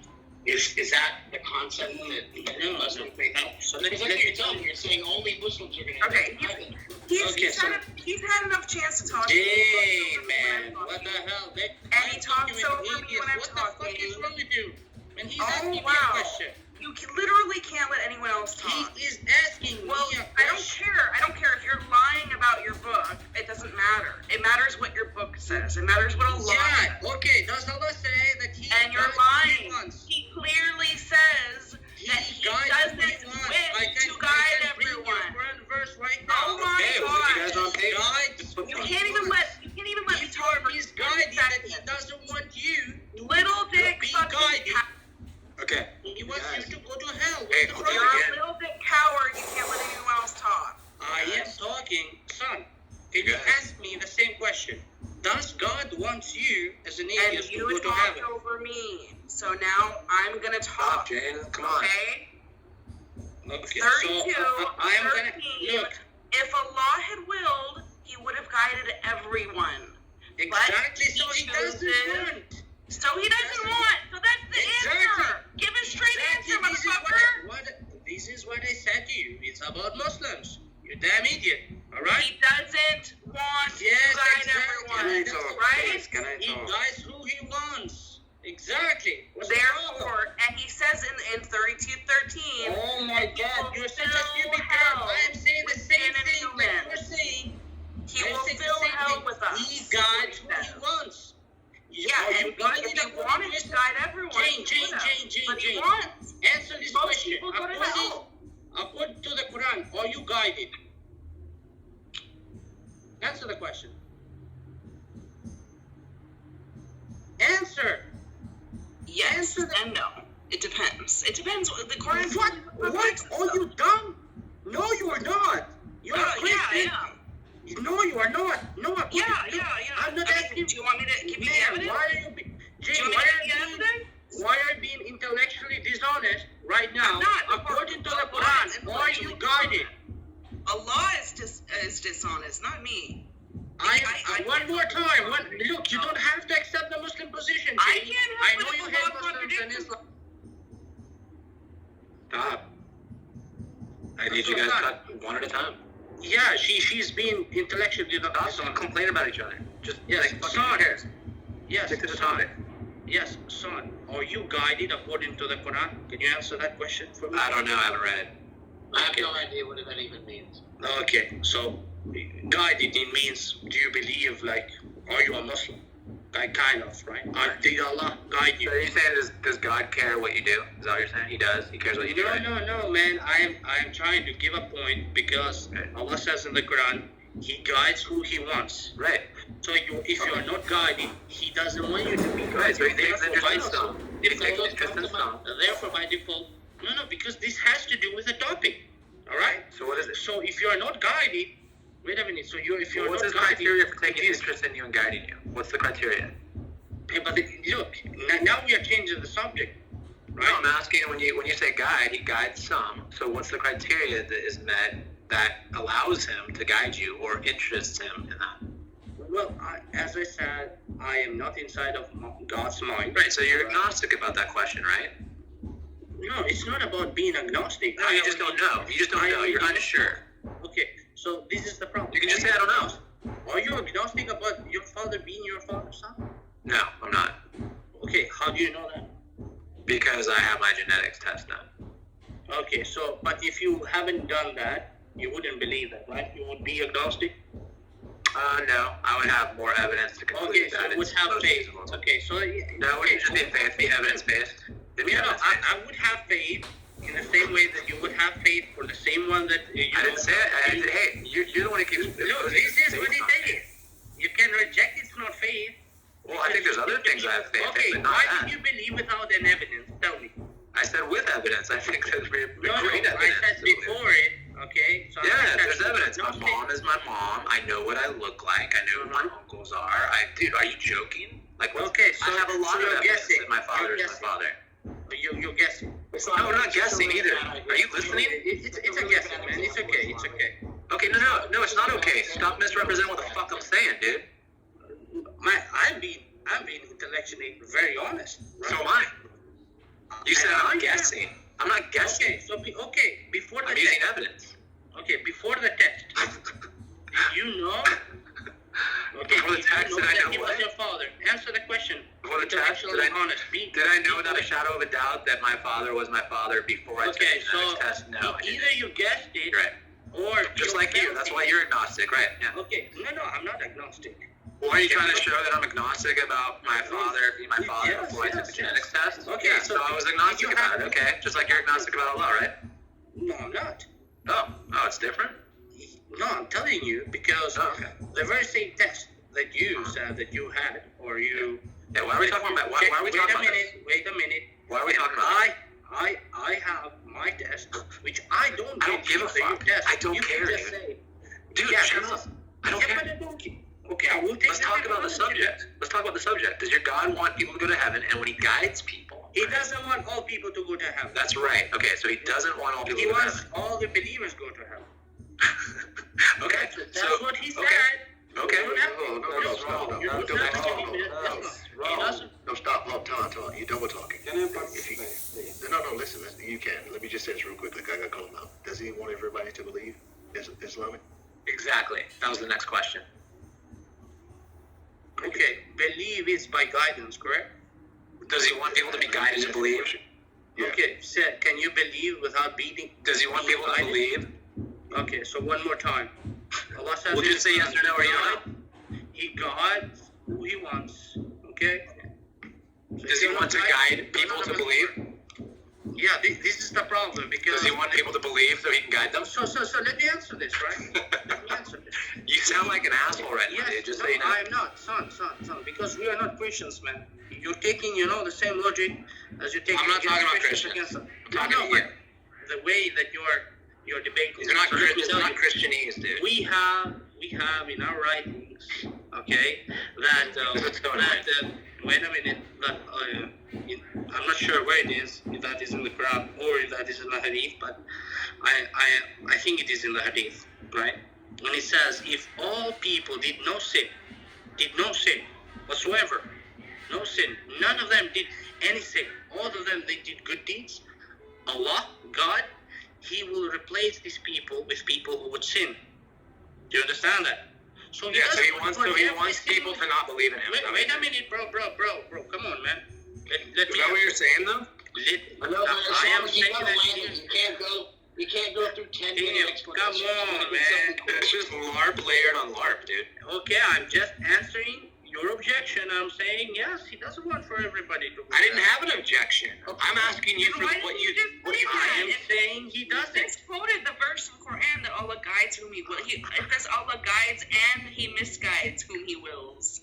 Yeah. So what? I don't have a problem with that. Yeah, I don't have a problem with it either. I'm just trying to figure out your position, dude. That's why I'm saying, look, I don't even think your God exists. I'm just trying to figure out what the hell. You don't have to accept it. I don't believe your father exists or your father. We know that. Okay, that's fine. I am agnostic about it. I think. Hey, good. Okay, that's fine. You're wrong, but you sound like a dork. It's not even physically possible to be fatherless. Everybody's gonna have a father somehow. Do you see how he did that though? He tried to be all like insulting or like get me in my gut or my heart or something about my parents. Okay. Dude. Silly. Yasser, you've been waiting a long time. Guys, I will come later. I have to go right now.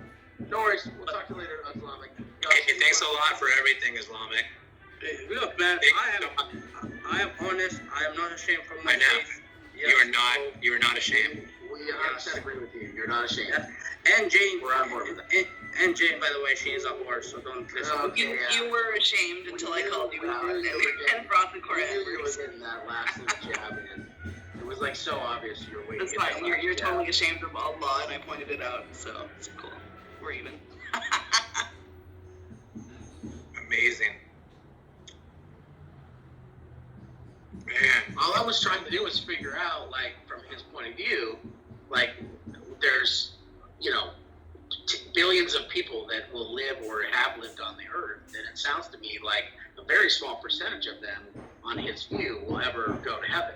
And that just seems like, why would God create billions upon billions of people knowing that, you know, less than half of them, probably less than 10% of them, will ever end up back in his midst again. I would never send out my children knowing that 10% of them were going to come back and another 90% were going to come back. I wouldn't allow them to do any test that would create that kind of loss. And I think that's valid, dude, because, or not valid, that's probably the wrong word, but that's legit to me, because when a Christian or a Muslim tells me their story and I say, yeah, I read all that, I heard all that, I just didn't think it sounded like a God, right? So I don't really think that's true. They have a problem with that. Because they're just saying, no, it is true, that really does happen, that's how gods are, believe me. Hey, can I please explain something? Yeah, please, we were asking you to talk, go ahead. Okay, first of all, I'm just going to answer to the best of my knowledge. Yeah? Cool. No, you have to answer to the best of my knowledge. Yeah, you go, son. Hi, everyone.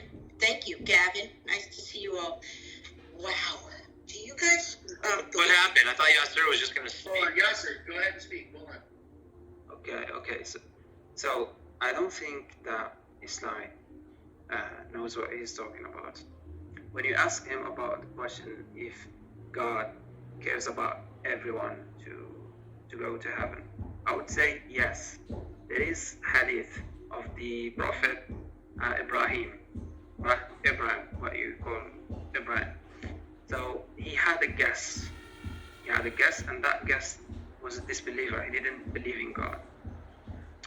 So he slaughtered a sheep for him, and they made food. And when they were about to eat, that guest didn't say Bismillah. It means in the name of God. All Muslims say this before doing anything. So the Prophet Ibrahim was kind of pissed, and he kicked him out. He told him that, no, you're not gonna eat food with me because you don't believe in God. And it was in a desert. Then after that, God sent a message to the Prophet Ibrahim, and he told him, why did you do that? I know I gave him food all his life. He was 50 years old. I gave him food all his life, although he was a disbeliever, and you couldn't feed him one night. So the moral of the story, yes, God cares about whether you are an atheist, whether you are an agnostic, you are a Muslim. We are all his creation. Hey, what's up? Hey, how's it going, buddy? I can't hear you well. Yeah, is that any better?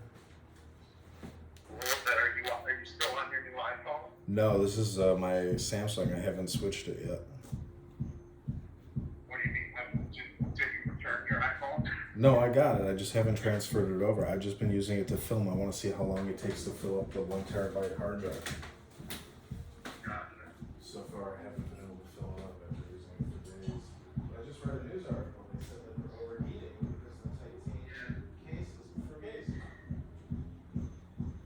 Yeah. Well, I heard the ship problem, not the material problem. But I was going to look up yesterday the thermal conductivity of titanium versus aluminum versus stainless steel to see, metal, conducts heat much faster than, plastics or, Right. it's like all metal. So I was going to look up that, but I read it in the ship. Yeah.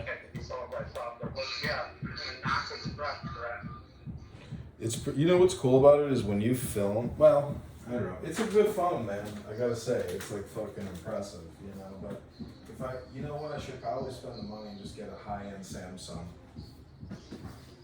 Yeah. Because they're gonna take my money anyways. When I'm calling to see how, sorry I didn't call you this morning yesterday, was a lot, but I'm calling to see how it went. I should have asked the judge for a 30-day continuance. and I fucked it up, and he ruled in favor of the plaintiff, yeah, I lost. What does that mean? I lost. I have to appeal it now, and I have to file more motions. How do you lose in a day? I thought.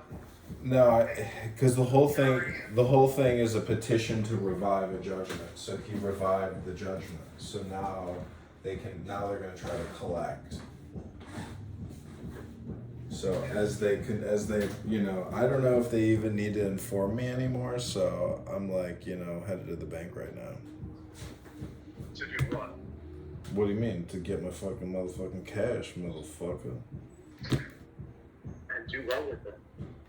Stick it up your anus. What do you fuck you think? Spend it, motherfucker. Or hide it. So I'm trying to get work. I'm trying to get work done. I'm serious. If you need my opinion, I'm serious. I'm not a co-conspirator, but if you need my help. How are you gonna help me other than going to the nightclub? I don't know what to tell you. I'm not gonna buy you a Rolex.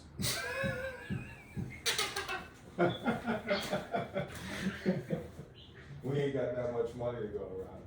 I'm buying myself the Rolex. No, you ain't heard of eBay yet? I kept telling you, you're so stupid. You think you gotta go to Israel to buy a chai? All you gotta do is go to eBay app, and boom, you got a fucking 24 karat chai for $49.99. You could be buying a fake in the store. What are you doing? Materials testing on it? Come on, man. You don't know. You could buy 14 karat plate, and you can't tell the difference.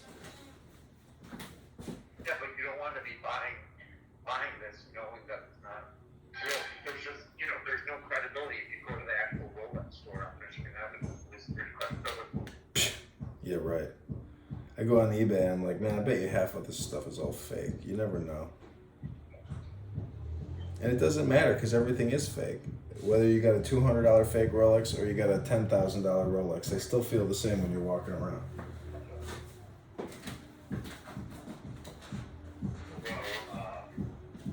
Oh, but I am going to go to the casino with $9,000 and get some $500 chips. So if you do want to come have a nice dinner, oh, hey!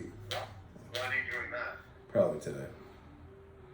What? I'm going to tape the chips and I'm going to tape them in my books. So if anybody ever robs me, it'll take them forever to find out which books the chips are in. No, don't do that. Don't bring it to the casino. Why? They say like then you just, whenever you want to go eat, you just go to the casino, cash a $500 chip, go have a nice dinner. Have a drink, maybe play a little craps. I mean, I'd rather do that than give it to this fucking lawyer. I saw his face today. He's so rich. He's like in the most amazing office, most amazing suit. He looks great. So handsome, so rich. It's suing, yeah, he's suing me. He didn't even have to say anything. He didn't even say anything. I interrupted him. I should have let him speak. What did you wear? A shirt with a tie. Did you have to say anything? Yeah, he said, "Kid, you have any objections why I shouldn't revive this petition?" I said, "Yes, Judge. I filed a motion to dismiss this morning. I filed a response motion. I filed an affidavit. And, I want that information to be considered before you, revive this judgment." And he was like, "No."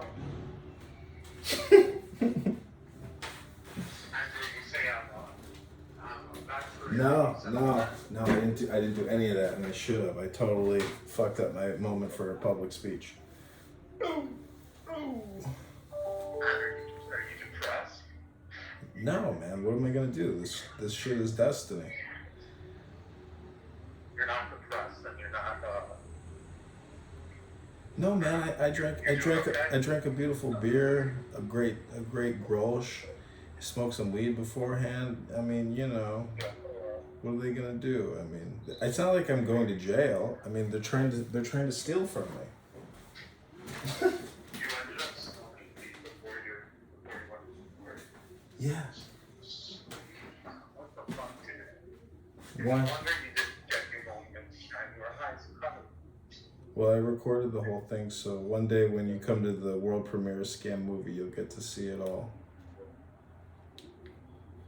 Okay. I'm sorry to hear that news. Yeah, dude, I mean, what am I gonna tell you?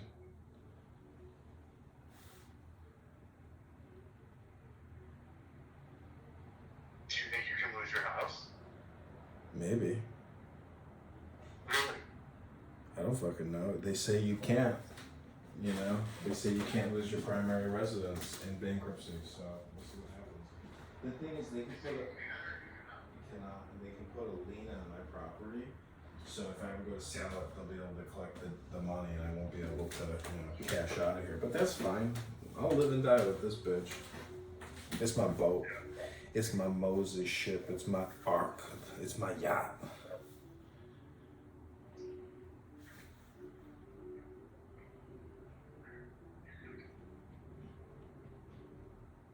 So, I mean, what are you gonna do?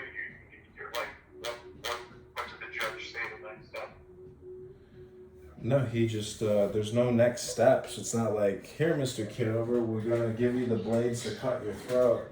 Just come right this way. You know, they say, yeah, we agree with this petition, and we are, entering a judgment. And then, what's next is, I appeal their decision, and I submit a motion to reconsider. And that's the way it's gonna go.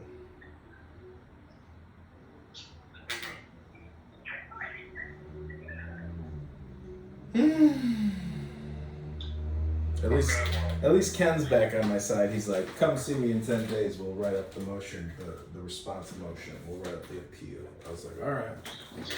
So you're gonna do an appeal? Yeah, fuck yeah. What do I have to lose? Okay. But you're not like suicidal or anything. You're feeling okay? No, man. My psychiatrist is great. He's this gay midget. He's Jewish. And like, we talk about all the gay sex I used to have. And the coke I used to do, and I'm happy. That's so wonderful.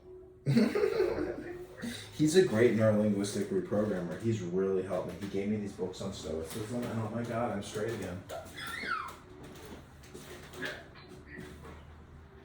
Yeah, man, I'm totally joking around. Of course I'm not suicidal, bro. I'm still getting paid. I took a sick day today, and I might take a sick day tomorrow, because if this government shuts down, bro, I'll see you when you guys open back up. That's what I'm gonna do.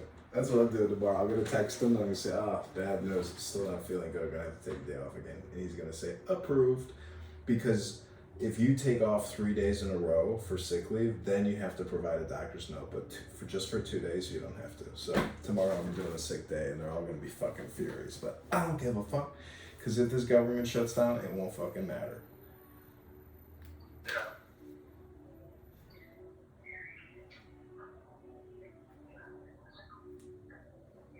So anyways, I got today off, tomorrow off. What are you doing the rest of the day? During the rest of today? Yeah. Work, want to go to the gym, and that's it. I'm going to give you going to the bank. How much you going to pull out? Not kidding.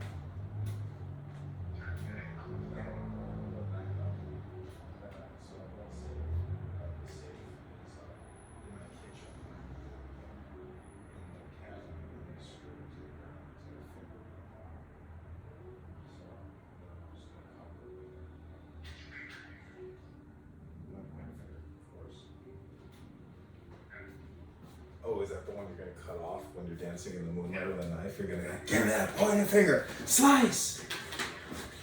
Ha ha ha ha ha! Get me to the blue line. Give me your keys, bitch. It was all a lie. I never had the money to begin with. Ha ha ha ha ha.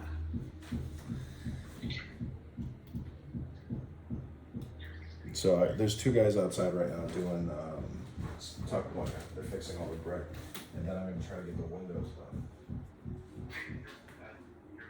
Yeah, I'm gonna pay some guy to do all the land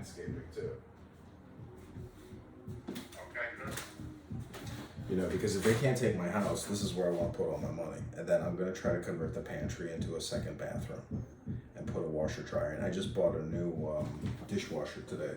So Ab is going to figure out sometime in October and put a new dishwasher in. Yeah.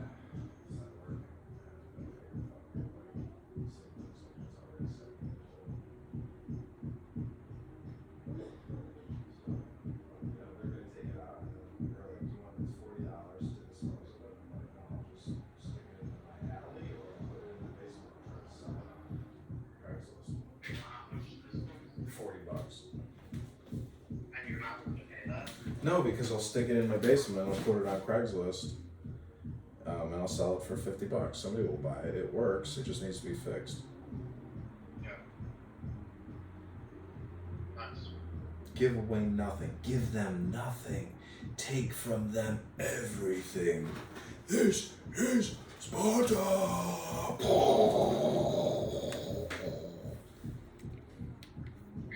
Okay, I'm gonna run, but yeah, feel free to call me later. One more thing. Did you see? Thanks. Did you see Max's dad is running for 8th District Congressman? No. Oh, then you don't get my text messages, you fucking bitch. All right. Have a good day. Okay.